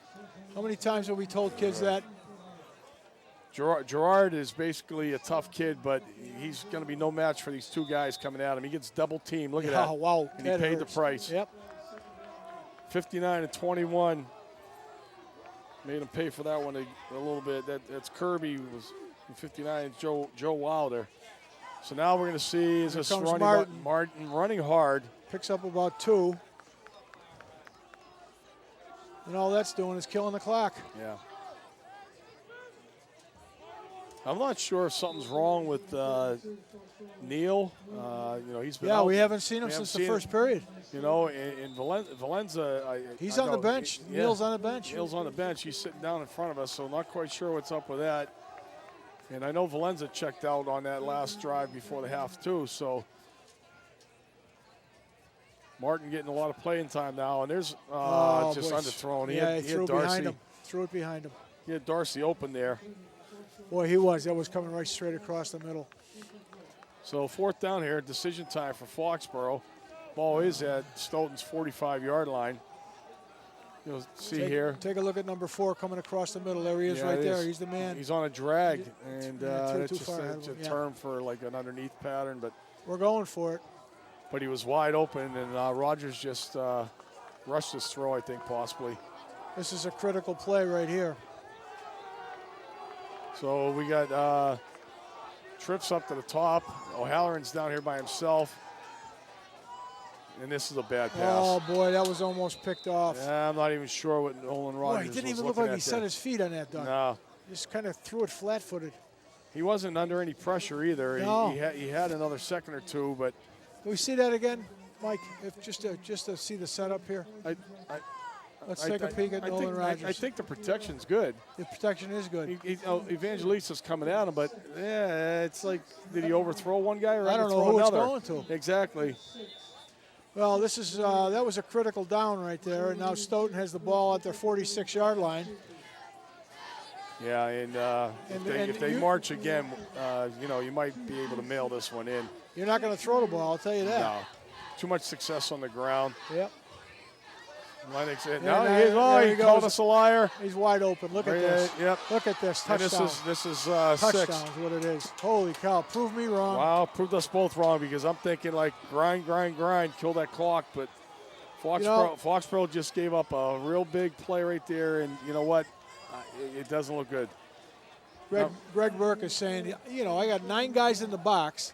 Can we get one kid open here? And a kid threw a perfect pass. McDonald, the receiver who hauled that one in stride. This is something that, we'll see a replay after the kick here, but this is something that you dream about it as a player and a coach because you hit the guy in stride, all hands. And nobody behind him. Yeah. There's no defensive backs at all. Yeah, and he's too quick for the Foxboro backs. That's that one, I think. Oh, he got it. All right. But we'll see this, and Gibbs stands up real nice in the pocket here, Frank. Yep. This is a sophomore quarterback here now. Confident. Look at that. Perfect spiral. And look at this. Right in the hands on the lead. And there's nobody in gold jerseys there that's going to make the tackle. He is behind them at the point of the catch. Yep, we're really up against it now. Those are 2 quick scores in the third period, and there's still 6:47 left. Yeah. All right, Dave, down to you on the field. What's up? Has a twisted ankle, and that he might not be into today's game. So that's the news on that. Yeah, I think he's done. He's the way he's sitting on that bench. He's dejected. Yeah, he's dejected, and he's not even attempting to walk it off. So I think you're right on the money with that one, Dave. He's done. Oh, he's having trouble pushing off of it. You can see he was upset coming back in, and clearly that's what that's all about. Yeah, it's a big loss, because the young man does give us a breakaway threat there. And we're going to see Busniak field like another one here. This one's a squibber, and.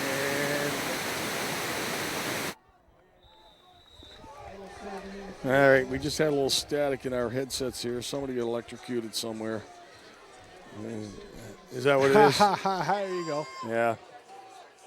Okay, we got 6 minutes and 41 seconds left in the third period. Stoughton's up 21-zip. Yeah, you know, Foxboro has, like you said, Frank, about 30 seconds ago, they have their backs up against it right now, and you know, if they don't come away now with a score, it's pretty much over. Yeah, they have to score in this drive to give themselves any sign of hope. We got to throw the football. That's what we have to do. Stoughton knows it too. I mean, they're backed off a little bit now. Yep. And there's a quick out to O'Halloran. And not bad. He gains about 6-7 yards out of that. Big boy out there, number 79, though, made the tackle. He's coming out from like a D-line, Brian Gwen. And he got out there to make the tackle. Good for him. Yeah. So Foxboro, again, going twin formation left and right. Rogers drops back, fires a shot off the hands of his intended receiver, Gilreath. I think he hit him right in the hands, too. Yeah, he certainly did. Gilreath is very short-handed, too. He's already had a couple grabs tonight, and that one just eluded him for some reason. The good thing about that is it stops the clock. We can use all the help we can get right now. So we got a third and a long 4 here.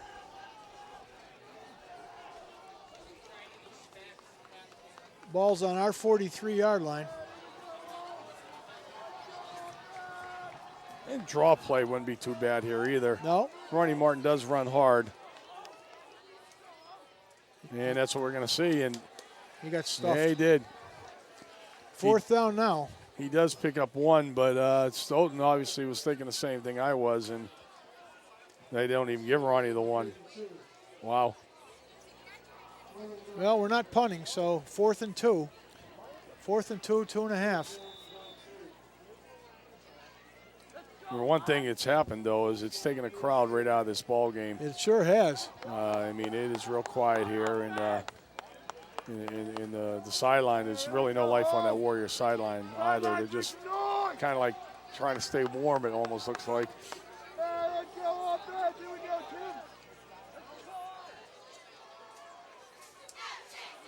Now we got him offside, so we're going to get a first down out of this.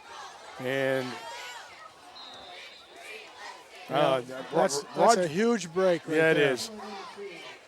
Rogers in the first half was on the money with a lot of passes, and receivers were open all over the place. And right now, I don't know, it looks like he's a little out of sync with some of those tosses. I mean, that one there, I know you got a free play, but you got. To me, I think you're going to do a little bit better than throw off your back foot and just launch one up there. Stoughton's coverage is certainly getting a little bit tighter because they know Foxboro's passing, but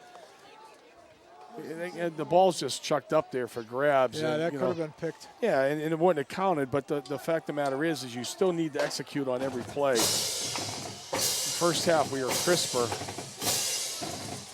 Now he's got plenty of time. That's a good ball. Oh, boy. Boy. That was almost picked twice. It's a good ball. He threw a nice ball, but number 14 closed real fast on Timmy O'Halloran. Yeah, they're covering O'Halloran. They're double teaming him. Yeah, they know O'Halloran's a threat. But now, it's 2nd and 10. No harm. We get away with that one there. You'll see Price closes real fast here on O'Halloran. O'Halloran's going out. See, he almost jumps that route. Boy, I think O'Halloran did a good job tipping that away from him. I would agree. O'Halloran broke that up, or else that could have been a pick 6. The one thing that this offense doesn't do, Frank, is use its tight ends. Yeah, you're right. I don't even know who the tight end is, I'm ashamed to say. There's a screen. Double screen. It was a double screen set up. Ronnie Martin. Martin. Yep. Ronnie will pick up about 5 yards. It was a good call. Stoughton coming hard and played right into the screen. Actually, Doug, they had, if you can see it again, they had O'Halloran out to the left. Both ways. Set a double screen set up. Let's take a peek right here. He's looking at O'Halloran. He did. And then he came back the other way. Nice job there, 52. That's the other Girolamo. Boy, it must be interesting in that house. The two of them. Hide the chow. Yeah, the two of them, man. I tell you, ball players. So we got 3rd and 5, and Rogers goes out through the hands of Todd. Wow, those are dangerous passes. Yeah. He is going across the field. That one. I think this one should have been caught though. This went right through Todd's hands. He had more success in the middle of the field, didn't he? Yeah, he hit him in the hands. Todd certainly tried. It went off his hands, but you're right. In the first half, he had those little seams that he's finding. You know, he wasn't necessarily going out to the corners. He was looking in the middle of the field. And they were open? They were open. Gilreath had a couple nice receptions in the middle. And O'Halloran had a couple too, yeah. It's just, and we've gotten away from that. And now we're looking at a 4th and a long 5. We're at Stoughton's 47-yard line. There's still plenty of time left. But, again, you don't pick up the first down here. Stoughton's in great field position, and they go for the jugular.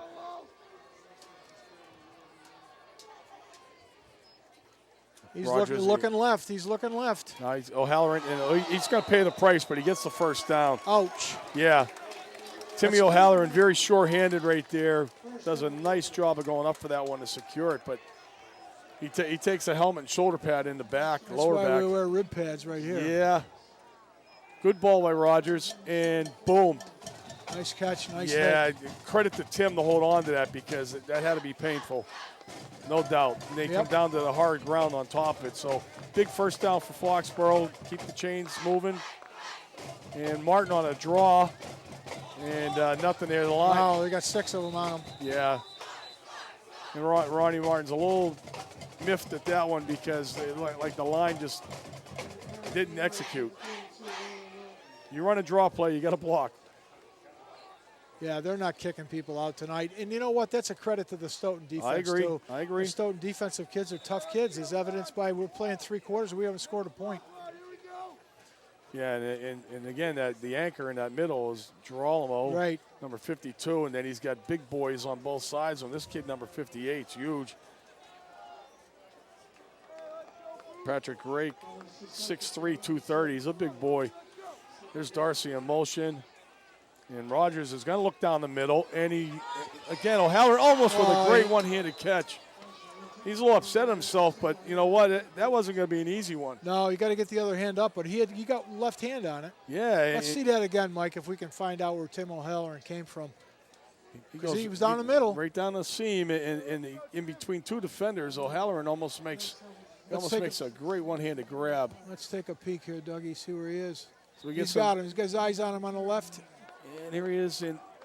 I couldn't see it at the end, but he got one hand on it. Yeah, I did. Yeah, he got his left paw on there. So we're 3rd and long, guys. And right in the middle, and this is picked. Wow. Goodbye. That's Uzanidis, I think, catches him. Yeah, they caught him at about the 18. Yep. Well. Yeah, Necto Uzanidis, the lineman, brings him down from behind. I mean, basically he was gone. It was a shoestring grab by Pires, you know. That was a great catch. Yeah, it was. I don't know if it was tipped. Maybe we can see that one, Mike. I hate to put the pressure on you again there, bud. But let's take a peek. This is low. This pass. See what happened. Yeah, it was. Yeah, it went tipped. off the hands. It was tipped. It went off the hands. I think it was Darcy, maybe number 4, and then that's like the Franco Harris catch, for God's sake. Yeah, exactly. Yeah, Pyrus, who's a running back on offense, returns it big. We got a little motion. But Uzanidis was fortunate enough to catch him from behind, so credit to Necto for not giving up on the play. But all it does is allow Stoughton to have another shot deep in Foxboro territory. A little procedure call here, move it back 5, but that doesn't seem to be much of a deterrent here in the second half. This is a good Stoughton team. We said from the outset that Foxboro is going to have their hands full tonight, and a pretty even first half. You know, and Oliver Ames just beat them up. It's amazing. Beat them right up. I mean, that's a good Oliver Ames team. Jimmy Arts, the coach over there, praises his quarterback. He thinks he's I saw a quote in the paper said he thought he was the best quarterback in the Hockomock League. Mm-hmm. I think that kid Tim Walsh and Wisniewski over in Mansfield might have something to say about that. Yeah, Wisniewski's a heck of a ball player too. Walsh has got 19 touchdown passes in 6 games. Yeah, and a nice job over there in Attleboro as well. Oh. I mean, you know, Yeah. they got the new facility. They got a new coach. You know, And a team that's going to be in the playoffs. Right. They're going in the playoffs. That's right. Third year in the Hockomock League. They're making noise. Big game tonight. I'd like to see who's winning that game. Attleboro, KP. Yeah. But here we go. 2nd and 15. 2:48 left on the clock. Stoughton sticks this one in. It's over. Still in the double wing formation. You get motion here by Perez. He gets the toss.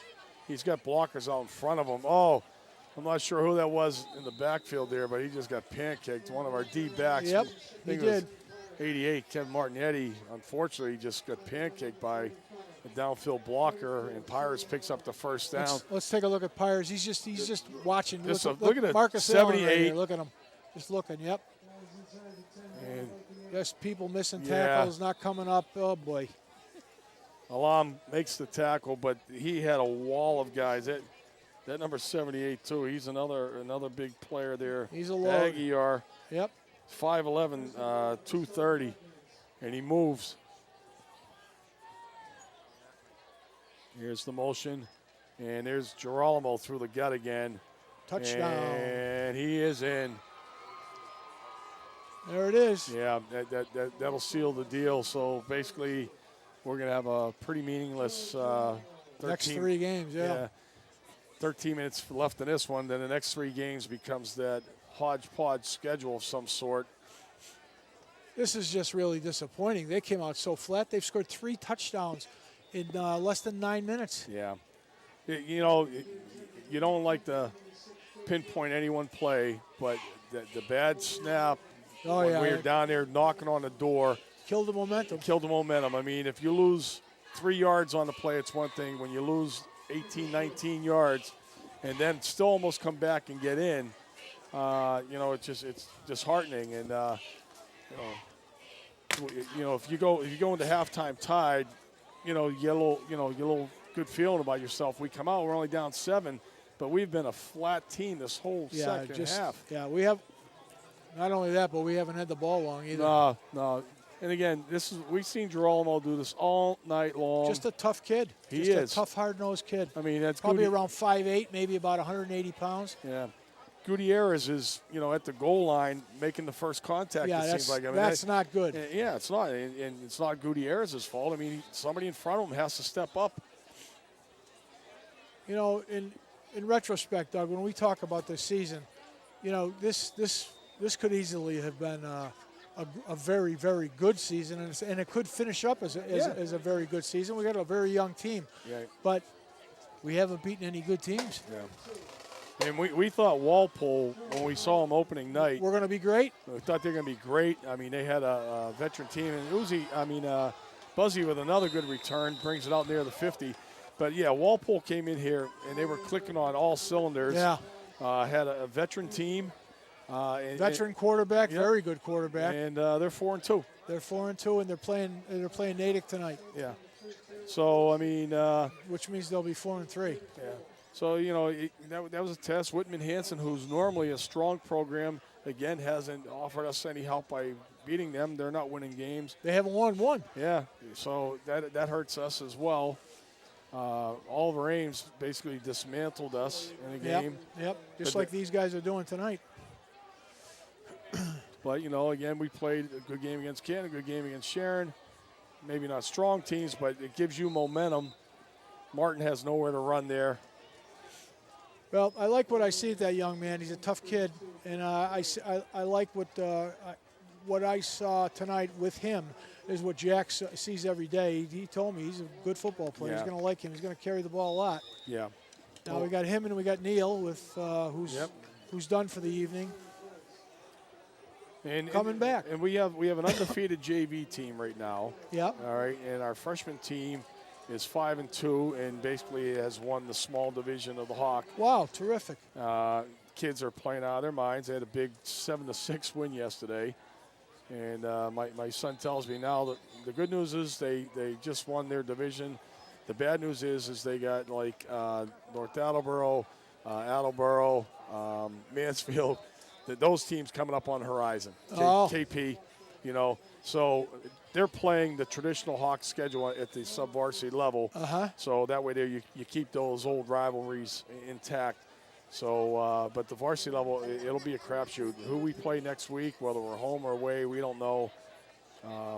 This is all new this year. Yeah, we have no idea where we're going to be. No idea. Yeah. And I think they're guaranteed at least one home game in this scenario because you got to, again, from a financials perspective, you can't put teams on the road for 3 games. And we got an open receiver, Buzniak. You got it, too. He takes a lick, but he comes down with that as a really nice thrown ball by Rogers to Buzniak. And once again, Pires is involved in the play. Let's take a look at this Buzniak catch here. See, sets himself up, steps into his throw. Buzniak reading it all the way. Very nicely done.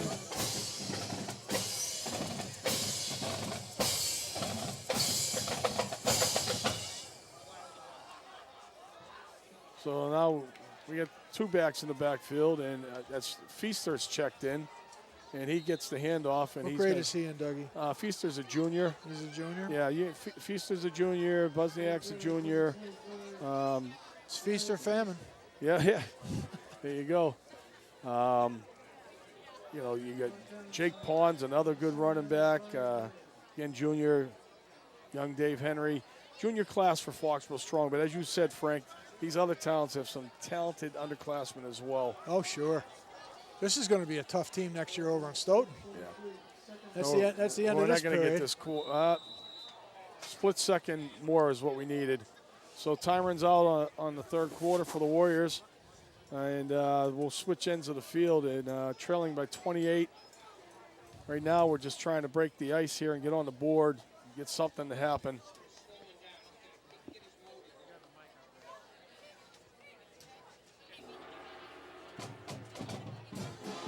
Looking at some of the other standings, I think we'll check in with Dave Carty in a minute too. But like you said, the Hawkmark teams are well represented. Division I South, Attleboro's like in the 3rd spot. I think we're ready to go down to Dave right now. Okay, Jeff. Dave, we're going to go down to you. Dave, I'm going to pick up Dave Carty right now. Hey guys, obviously as you see, Keon's still not in here, getting Nyleek Feaster some rushes. This is one of the guys that we're really excited about heading into the preseason, one of the stable of rushers. You got to like what you've seen from Ronnie Martin so far, some good physical runs, and you also hope that the injury to Keon is nothing that's going to keep him out. If it is, obviously Ronnie would be the guy to take over there. But I don't know what you guys think. I really like the performance of Balazs Buzniak today. That's a great catch down the sideline here, and he's got to have something in the area of 80 yards maybe, special teams. So yeah, a couple nice things to look for. Yeah, Buzzy has been solid all night on the kick returns. He's done some on his own. He's had some good block on others, and he is very athletic, and he is someone that next year is going to be a feature guy as well, Dave. Yeah, he's played and performed well at some of the lower levels here in Foxboro. Great athlete, and yeah, heading into his senior season, you figure he's got to be one of the top receivers in the group. Yep. So we're going to go up top to O'Halloran, and he almost comes down with a nice grab, busts it up. That's a great play by 14 there. Yeah, it's Price again. So again, looking at some of the teams, Mansfield's the highest rated team in the state. Yep. King Phillips sitting right in there. They're locked in point wise as well. Olive Ames sitting on top of Division 3 Southwest. North Attleboro sitting 3rd there. Foxboro, like I said, just a bad division to be in with the way teams are getting automatic bids. Yep. And they had to take advantage of the same thing. So some of the other Hawk teams, because of the strength of schedule, and even if they are beating up each other, they're working their way in on the points value. So We have a 3rd and 9 here. We got a timeout.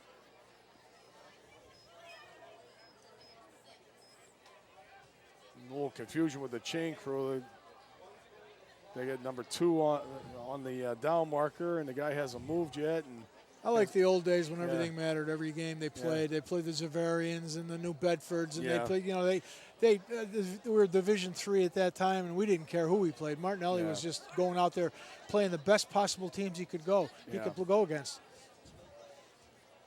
Yeah, we had an incomplete pass there, and I'm not sure what's up with the chain crew. I mean, actually the ball, the referees have the ball down.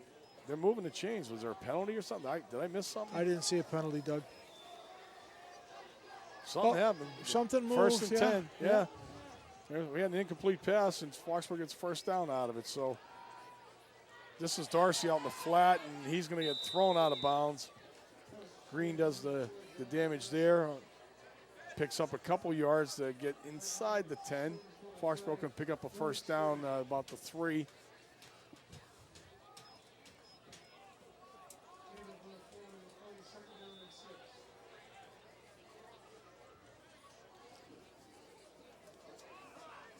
And we just got Darcy just on a little out pass. And again, short-handed there. Green throws him out of bounds. That'll stop the clock, though. And we're going to see Rogers on a keeper in the middle. And wow. He ran into a load. Boy, I tell you, that's Brian Nguyen. 255, Frank. Yep, I know it. He looks every bit of it, too. Not sure if Nolan's coming over and saying, thanks, Coach Badiri. Yeah, give me a couple of seconds here while I put my heart back in my chest. Man, he ran into a mountain. So we have a 3rd and 7. Foxborough can pick up the 1st down without scoring. Nobody in the backfield, empty backfield. And right in the middle, we get a touchdown to Gilreath. Yep. That's what we saw in the first half. The middle of the field with the seam passes. So Gilreath gets the score on a nice ball by Nolan Rogers. It's certainly a little bit late, but they do break the ice. Get on the board. Kyle will be attempting the extra point kick. Or are we going for 2? No, Kyle Will's out there. So Bosniak's the holder. Now Gilreath is a junior as well? I believe so, yes. So they got Gilreath and Bosniak back. Yeah, and there's another young receiver. He's also in that class, Tommy Rogers. Got great hands, soft hands, can run nice patterns. So here we go. Right in the middle of the field. Look at it. Boom. Takes a lick, but you know what? He doesn't go down until after the second guy comes in. Gilreath, good concentration holding on to that ball, but see, I like it when Rogers steps into his throws, too. Yeah, I know it. You know, when he throws off his back foot, he's very ineffective. Right. He's got to work on his mechanics a little bit. But when he steps into it, his arm's as good as anybody's, and he throws it on the money. So the Warriors close the gap by 7. Still trailing by 21 with just under 10 minutes remaining in the game.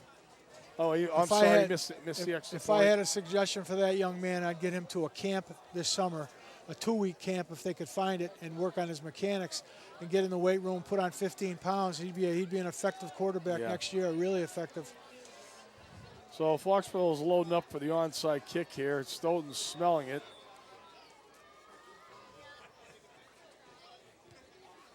Whoa! Well done, but yeah, they got it. They did. High enough hop. Number 15 for the Black Knights comes down with that. It's Joseph, Francie Joseph. Comes down with that onside attempt.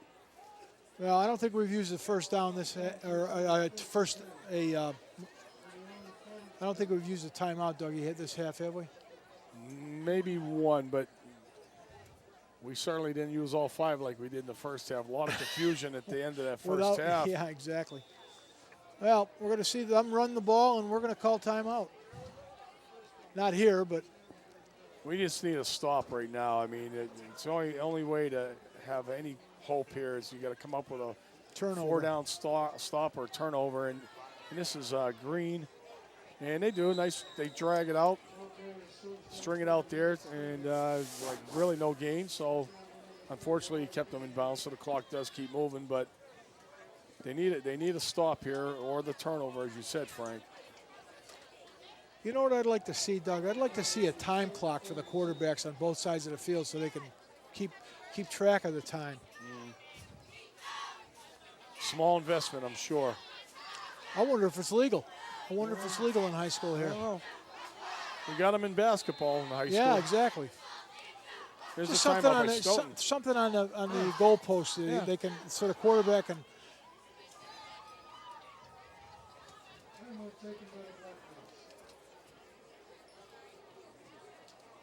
All right, so Stoughton calls a timeout. Not sure why, but it benefits the Warriors here.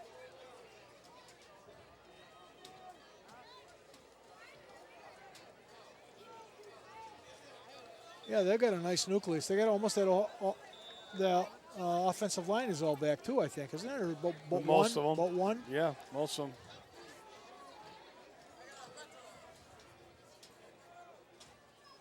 And we're going to see a pass play, and he's going to try and go up top. And once again, Oh my God! yeah, Buzniak. Holy cow! What a great play! Buzniak That's closes. a great play.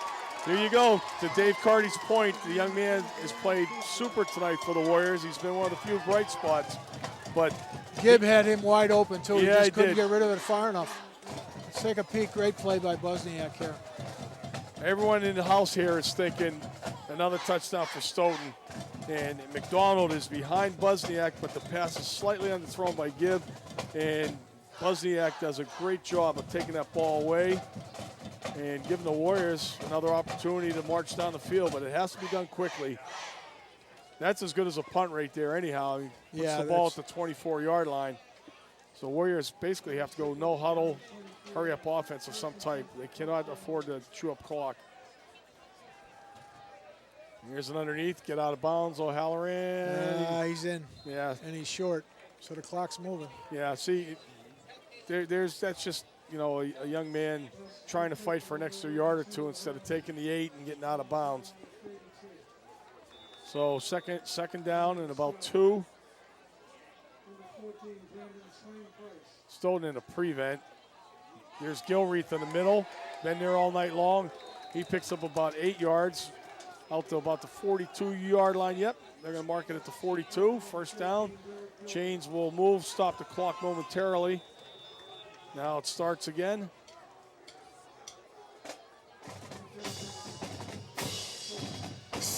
This one, now this is where you want to get out of bounds.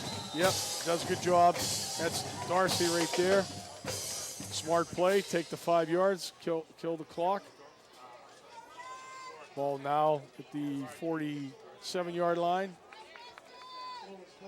And, you know, this builds a little momentum, but understand that Stoughton's given this. They just don't. They'll give them the 5 yards. They don't want to give the home run ball up right now, so they'll let Foxboro chew clock in 5 yards at a whack.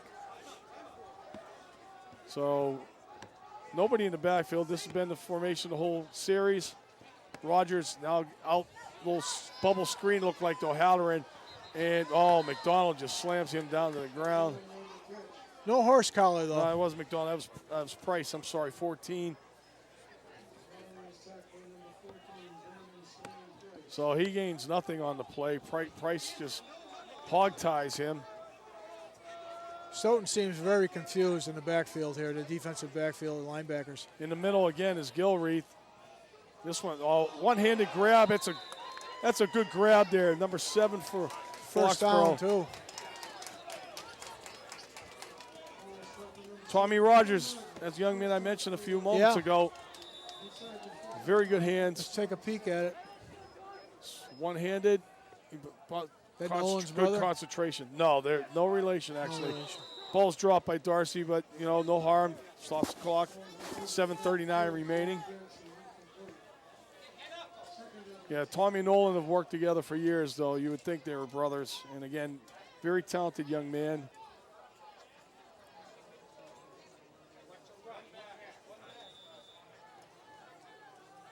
I would agree to your comment there, Frank, about Stoughton looking a little confused in their backfield. teams don't practice a lot against the pass. No, I That's know. part of it. But they are given a lot of cushion.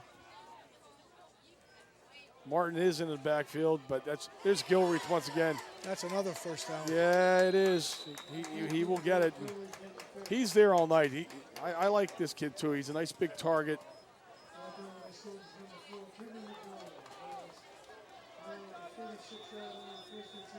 Oh, this kid's going to get about 40 throws tonight. Yeah, he is. He'll have to ice that elbow down when he gets home. Nah. That one wasn't there. He was looking on a wheel route for Buzniak. So 7:20.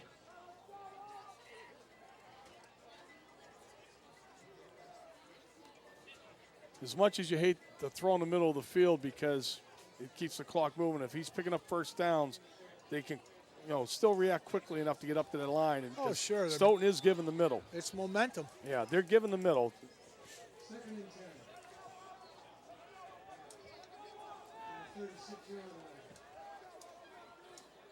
They haven't been able to get at him either. The offensive line's done a great job. There it is in the middle again. Oh, boy. dangerous. That was a little high for Gilreath, the intended receiver. Yeah, defensive linemen here, basically they pulled their linebackers back. So these guys are doing all the hard work themselves now, and they're getting tired. I mean, they're pushing. You're not getting as close, like you said, Frank, but they're getting to work out those four linemen for Stoughton. Oh, sure. So we have a third. You know what I 10. haven't seen, though? I haven't seen any blitzing at all from Stoughton. No. Matter of fact, they put a couple of extra defensive backs in. No. So now is Foxboro's last chance here. If they don't pick up the first down, Stoughton will take over. It'll be a big fourth down call for Coach Mediri. Ball's at the 36 of Stoughton, 4th and 10. I'm going to try to find O'Halloran. And try to find him over the middle. No, he's up on the top side. Yep. And again, there's time. Intended Rogers, Tommy, the intended receiver, and Foxborough turned the ball over on down. So would look to be another promising opportunity. Quickly fades on 4 incomplete passes. We haven't seen Stoughton's other quarterback tonight, Frank. No, I know it. Left-handed kid. I haven't seen him either, but they've had success with the other young man. Yeah, and certainly the running game, they have chewed up a lot of ground against the Warrior defense.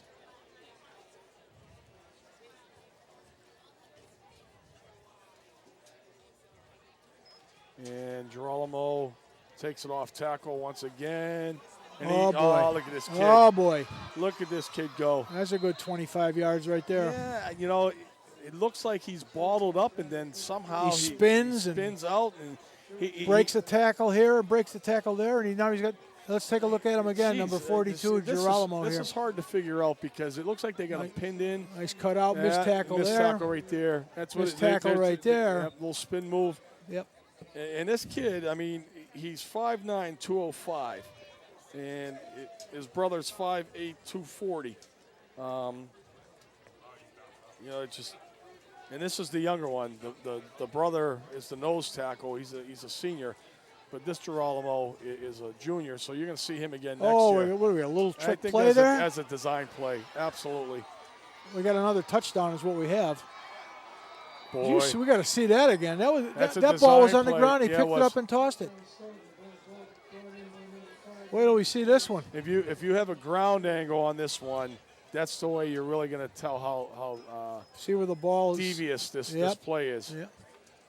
Yep. See, that's by design. That ball snapped up off the quarterback, and you have a design play where you got. Boy, but it has to bounce right, doesn't Yeah, it? it does. But for him just to pick it up and toss it, he's got, who is that? Is that Green's number 5? Yeah. Green is in perfect position to take that toss. Yep. I mean, you don't run a busted play like that and get that type of result. Missed it. Yeah, he finally missed one. Can we see that again, Mike? That's so bizarre. I got to see that again, maybe twice. It's almost like Gibbs isn't looking. Yeah. Now look at the quarterback. Boom. Right off he the bounced knees. it off his knees. Look at this. And they just quick tosses. All the guys are pulling. They know where they're going. It's a design play. It's a design play. It's crazy. It is crazy, but when you got a 3-touchdown lead, you can get crazy. Yeah. But you're right. He has to take the perfect bounce. So all that center's doing is making sure he gets a soft toss off the knees. He's standing with both his legs tight together. Yeah. That was crazy. It was crazy, but I tell you, it worked. It worked, and the reality of it is that, to me, that's one you save for a tight game, not one you use right now, because now the world knows that you got this play. That's a great point, too. Yeah, it's like running a double reverse with a 5-touchdown lead. You don't want to take all your toys out of the bag. You know what I'm wondering? Who's scouting this game? How many teams would have been scouting this game? Possibility, they're playing for seeding. So Girolamo tees it up, 28-point lead, 6:28 left in the game, and this Buzniak going to get another one.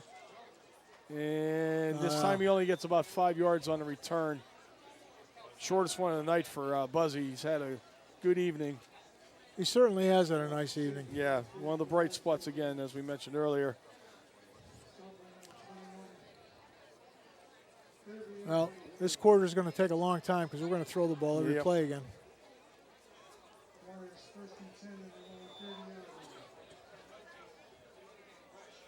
Just past 9 o'clock. I still think halftime took like an hour. I know it didn't, but it seemed real long. Maybe because I was getting cold. There's Martin on a draw. And short gain there. Once again, Girolamo, 42 at the bottom of that pile with the tackle. So every time they run the ball, it's going to take 30 seconds off the clock.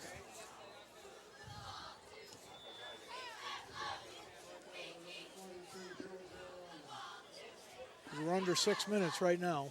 The interesting thing I contemplate sometimes here, Frank, is when the Hawkmock League expanded, went to 12, 10 first, and then 12. Let's see after this play. We got again. Ooh, ouch! That's a bang right there. O'Halloran, I believe, is the guy. Took a shot, and he's not getting up. He's not going to get up quickly. Nope. He took a helmet to helmet, I think. Yeah, he's got to come out. This is a quick slant, and Tim is. Oh man, he's staggered. Yeah, 21. Yeah, Is that Price? Can we see that? No, Here it is, Junkie, right here. Boom. Bing. And his head gets popped back. Yep. Oh, man. 21. Yeah, it's Impanil. So anyhow, they go to the expanded, and everyone right away thinks that Foxboro is going to benefit by going to a small division and, have a lot more success as they did in previous years under the old Hawk. And Timmy's up. That's a good sign. Yeah. Real good sign right there. He took a lick. I think he's done for the evening. evening. I would make sure he's done. But, the reality of it is the Hawkmock League has gotten so strong in the last half dozen years. Mm-hmm. Even the likes of North Attleboro and Mansfield aren't shoo-ins anymore. So not when Sharon wins the Super Bowl. No. And Oliver Ames has been to one, and they could be going to another one this year. Absolutely. Things have changed. And, the demographics that certain towns growing, the coaching changes. Brian Lee's done a good job at KP. We've talked about him before. Foxborough will take a timeout here. King Phillips come on strong. And they've got a pretty good developmental program in their Pop Warner program. Yeah, they do. Yeah, the feeder, and that they're actually trying to. Why don't you tell us about the Pop Warner program, our Foxborough teams? Actually, thank you. I will. We're in pretty good shape. We're entering the playoffs this week. We had all 5 of our playoff eligible teams qualify. Unfortunately, Wednesday our D2 team fell to Holliston, but. Our A team, which is unlimited weight now, is playing Attleboro on Sunday. Our B team is playing Plymouth. At Attleboro, by the way? No, these will be at home. We got 3 home games, and then the D1 team, which is my team, will be taking on Westwood, and then C team is traveling North Attleboro. So we have 4 teams playing Sunday, and hopefully we'll all advance to the next round. But again, it's a good, tough league. You coach there, and towns are changing all the time. So well, we have congratulations. That's thank wonderful. You. We have a new quarterback. Longley checks in for Rogers. And all we want to do is obviously is feed the high school, and I will, like I said, I mentioned earlier about the freshman team, and I'd like to congratulate Coach Dooley and his staff, because I think the last couple of years he's done, and his staff, collectively the guys have done a fantastic job taking scraps of a Pop Warner team, mixing it with some new blood, getting some other kids to come out, and last year they were. They're division champions, and they are again this year. So it's a credit to the kids working hard, and Coach Dooley and Coach Thomas, my son Coach Seuss, and Jimmy Kaminsky working well together. So well, that's terrific. So we got a future here. We have some, but every town seems to be having some success. We just need to get a right mix going. And but, people don't even realize, because of the success of the Foxboro football program, Doug, how small a town we are. We're the smallest town in the whole 12-team league. Yeah. Smaller than Sharon, smaller than Canton. But look at the sideline here. You get 100 kids on the sideline. There you go. It's basically your male student body. Yeah, really. So Foxboro's going to punt. Longley's back. We're under 4 minutes. And a knuckleball kick. He's going to get a little bit of a roll out of this. And it'll be down at the 30-yard line of Stoughton. I mean, the one thing is, it's good to see that you get these many young men out playing in this program. We both played the game. We know the relationships, the bonds that are developed lifelong in some cases. Absolutely. You play a lot of sports. You play hockey, you play lacrosse. It doesn't matter.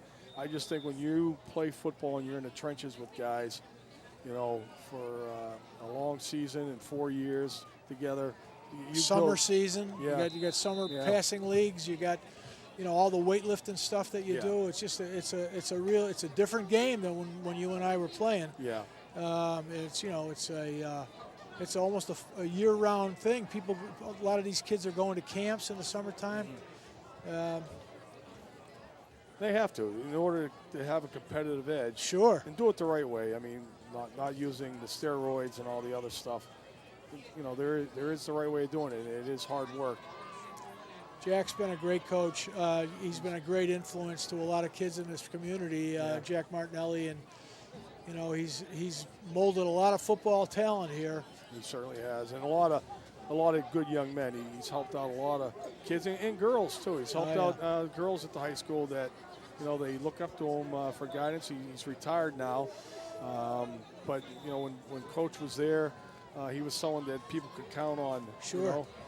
Good father figure. You don't say enough. I was going to say that. You don't say enough about him as a. You say a lot about him as a coach, but he's probably a better man than he is a coach. So, oh boy, here's another one. I don't think we're going to catch it. This kid's flying. Wow. That's a 65-yard run. Yeah, and that's Khaleesi. And I got. Don't tell me he's an underclassman. Well, I don't know. He's a senior, but I do have a chill because I'm thinking of that JV battle come Monday, because Stoughton's got some kids here that obviously some are playing at the varsity level. They won't be playing in that game, but they're strong underneath too, like we are. That could be a heck of a game over there in Stoughton on Monday. Terrific. JVs you're talking Our about. JVs, yeah. I mean, our JVs are undefeated. They're playing very well. Coach Heinrich, Coach Buckley, but this Stoughton team is pretty darn deep too, and I can tell you that was a senior right there, and he took every advantage of getting his opportunity to play tonight. It sure did. This has turned into a rout here, Doug. I didn't expect to see this tonight. No. Again, 7-0 at the half, Frank. You still got a pretty good feeling about yourself. Yeah. There's nothing fancy about this play. This is, again, look, up the middle. This is the same play that Girolamo's been running all night long, except he kicks it to the outside. And This kid's a little faster. A little than him. faster, yeah. Well, the crowd is heading for the outlets right here. Yeah. Well, I certainly didn't expect to see this. No, and homecoming night, and having a lot of pregame activities, the junior high choir and stuff like that. I mean, it's a festive atmosphere, but the temperature has also dropped a lot since the start of this game. And and I don't blame people for leaving at this point in time. Get the heaters on. Get the heaters on. Well, we still have 3:33 left too. Yeah. So a lot of the clean shirts are getting in here now. So, well, take a moment too. The new turf field is in Exactly, at the high school, and it does look pretty good. A lot of site work needing to be done before they ever play a varsity football game there. Most notably stands.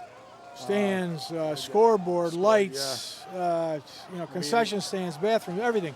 Yeah, a lot of stuff has to be done there. There is opportunity, but it's going to take money, a lot of funding. Yeah, money. And but it gives the program an opportunity. And someone else other than Buzniak finally will get this, number 27. I'll get the name in a second. But nice little return there, and that is Jarris Neville. It's Stefan's younger brother. Mm-hmm. But yeah, it gives the high school an opportunity to get some work on turf if they're playing an opponent who has a turf field. For one thing, it's certainly down the road. If you get bad weather, you don't have to worry about it so much on turf. And they also be on campus, which I think was the main reason anyhow. Yeah, I guess that was the impetus behind the whole thing. Right. The only problem here is this poor baseball program has taken a major hit. Yeah. Chris Sullivan was a wonderful, wonderful kid, great baseball coach, good young mind, coaching over the RBI, with your boy coaching too. Yeah. And those poor kids, they gotta turn a program around, fighting against the lacrosse program. And I say fighting. I don't mean fighting against. It's just we have only so many kids in school. And we're losing a lot of athletes to other sports. Exactly, and that's never happened before. Lacrosse is a great program, and you can see it happening, and that's fine. But has anybody said anything about why the kids are leaving Foxboro? No. It's almost like an unkept secret here or something that we're losing a lot of kids. Yeah, I mean, you think when we're talking baseball, and we're not sure who the injured player is right now. We'll get that in a second. But, just talking about baseball, 2 years ago, Zavarian wins the state title, and 3 of their pitchers are Foxboro kids. From Foxboro, yeah. I know it. And 2 of their quarterbacks are from Foxboro. Yeah. So, I mean, when you are small towns and you don't have the numbers, you don't, you can't afford to lose a quality athlete like that. Not at all. Not at all. So let me see if we can get a number. Is that number? Oh, it's Wilson, number 6. It looks like a knee here. Mark Wilson, ankle or knee. This is a talented young man right here, Frank. Too. He's really developed in the last couple of years. He's gotten size. He works hard. Very athletic, and hopefully that's nothing too serious. But you're right. He's favoring that left leg. It looks like. Yeah.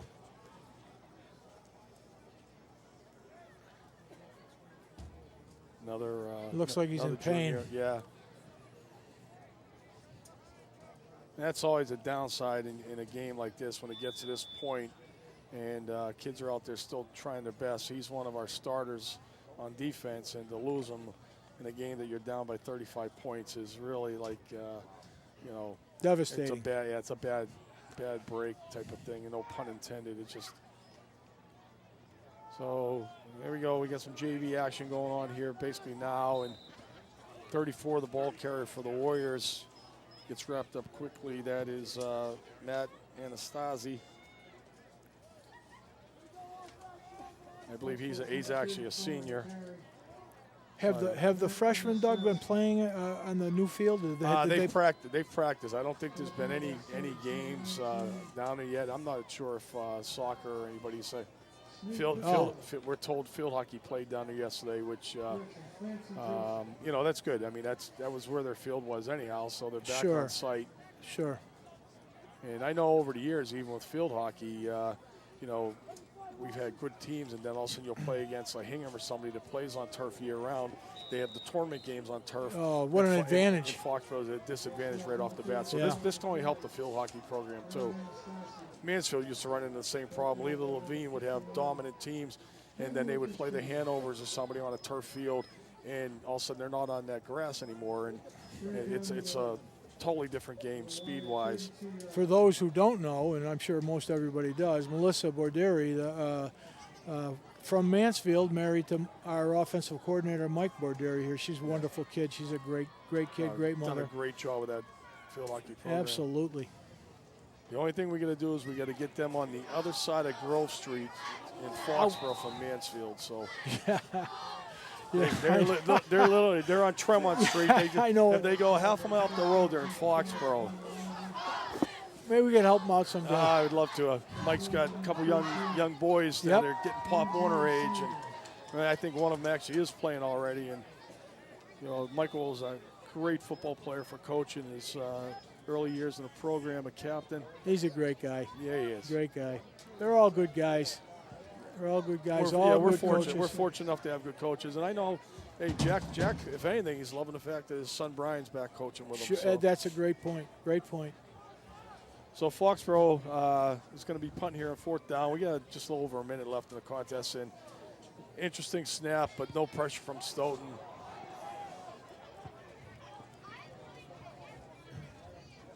And we might just see a couple knees here. We can only hope. We can only hope. 1 minute left exactly in the game.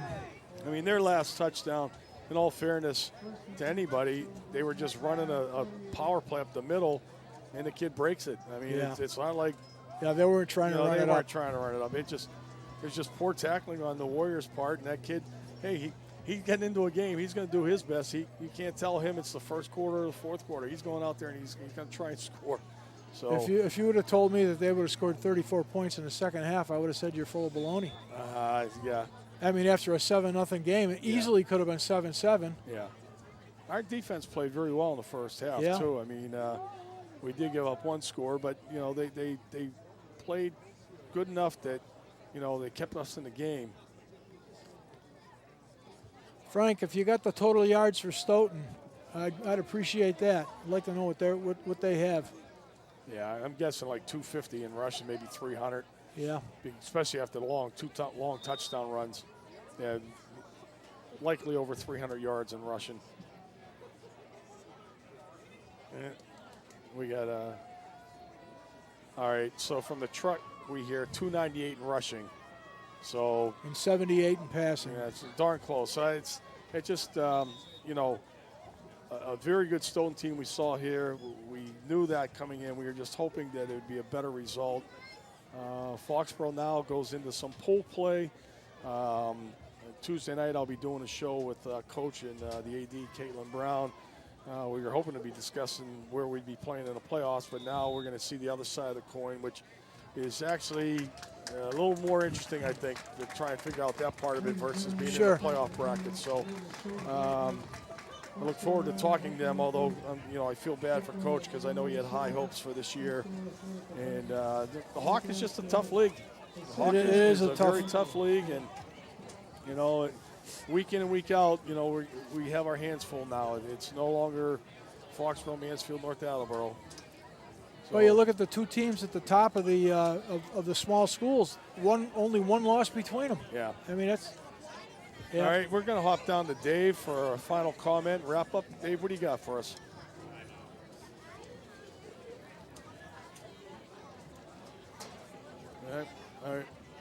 All right, Dave, we're going to have to check your mic there for a second. You look good, but we're not hearing anything from you, bud. We'll come back in 1 sec. Is it on?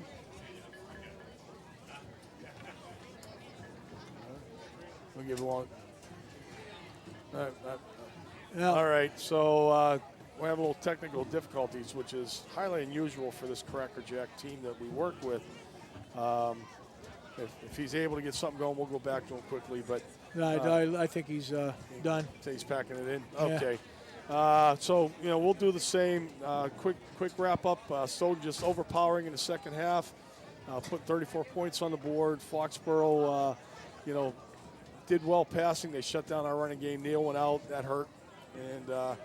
And basically, Stoughton, they earned it. So, Frank, you got any final comments, buddy? No, not really. They just kicked our butts in the second half, 34 points to 0, and that's the whole ball game. They came out, scored 3 touchdowns in 9 minutes, and that was it. That was it. So Stoughton moves on, and we move in against the rest of the opponents. Yeah, we'll see who it is. Maybe next week we have a home game. Maybe we don't. We'll find that out within a couple days as well. So if we do, we'll be back here next Friday night. If not, if and when that happens. And we do know we get Thanksgiving down the road. That's here at Foxboro this year. So we'll see how everything plays out. So to the guys and gals that work on our crew, thank you once again for an awesome job. The high school team, hey, keep your chins up. You still got some football left. And, hey, anything can happen. Beat Mansfield to cap your season. That's our Super Bowl. That's our Super Bowl now. So signing off for Cable 8, Doug Seuss, Frank Chapoon, you guys have a good night.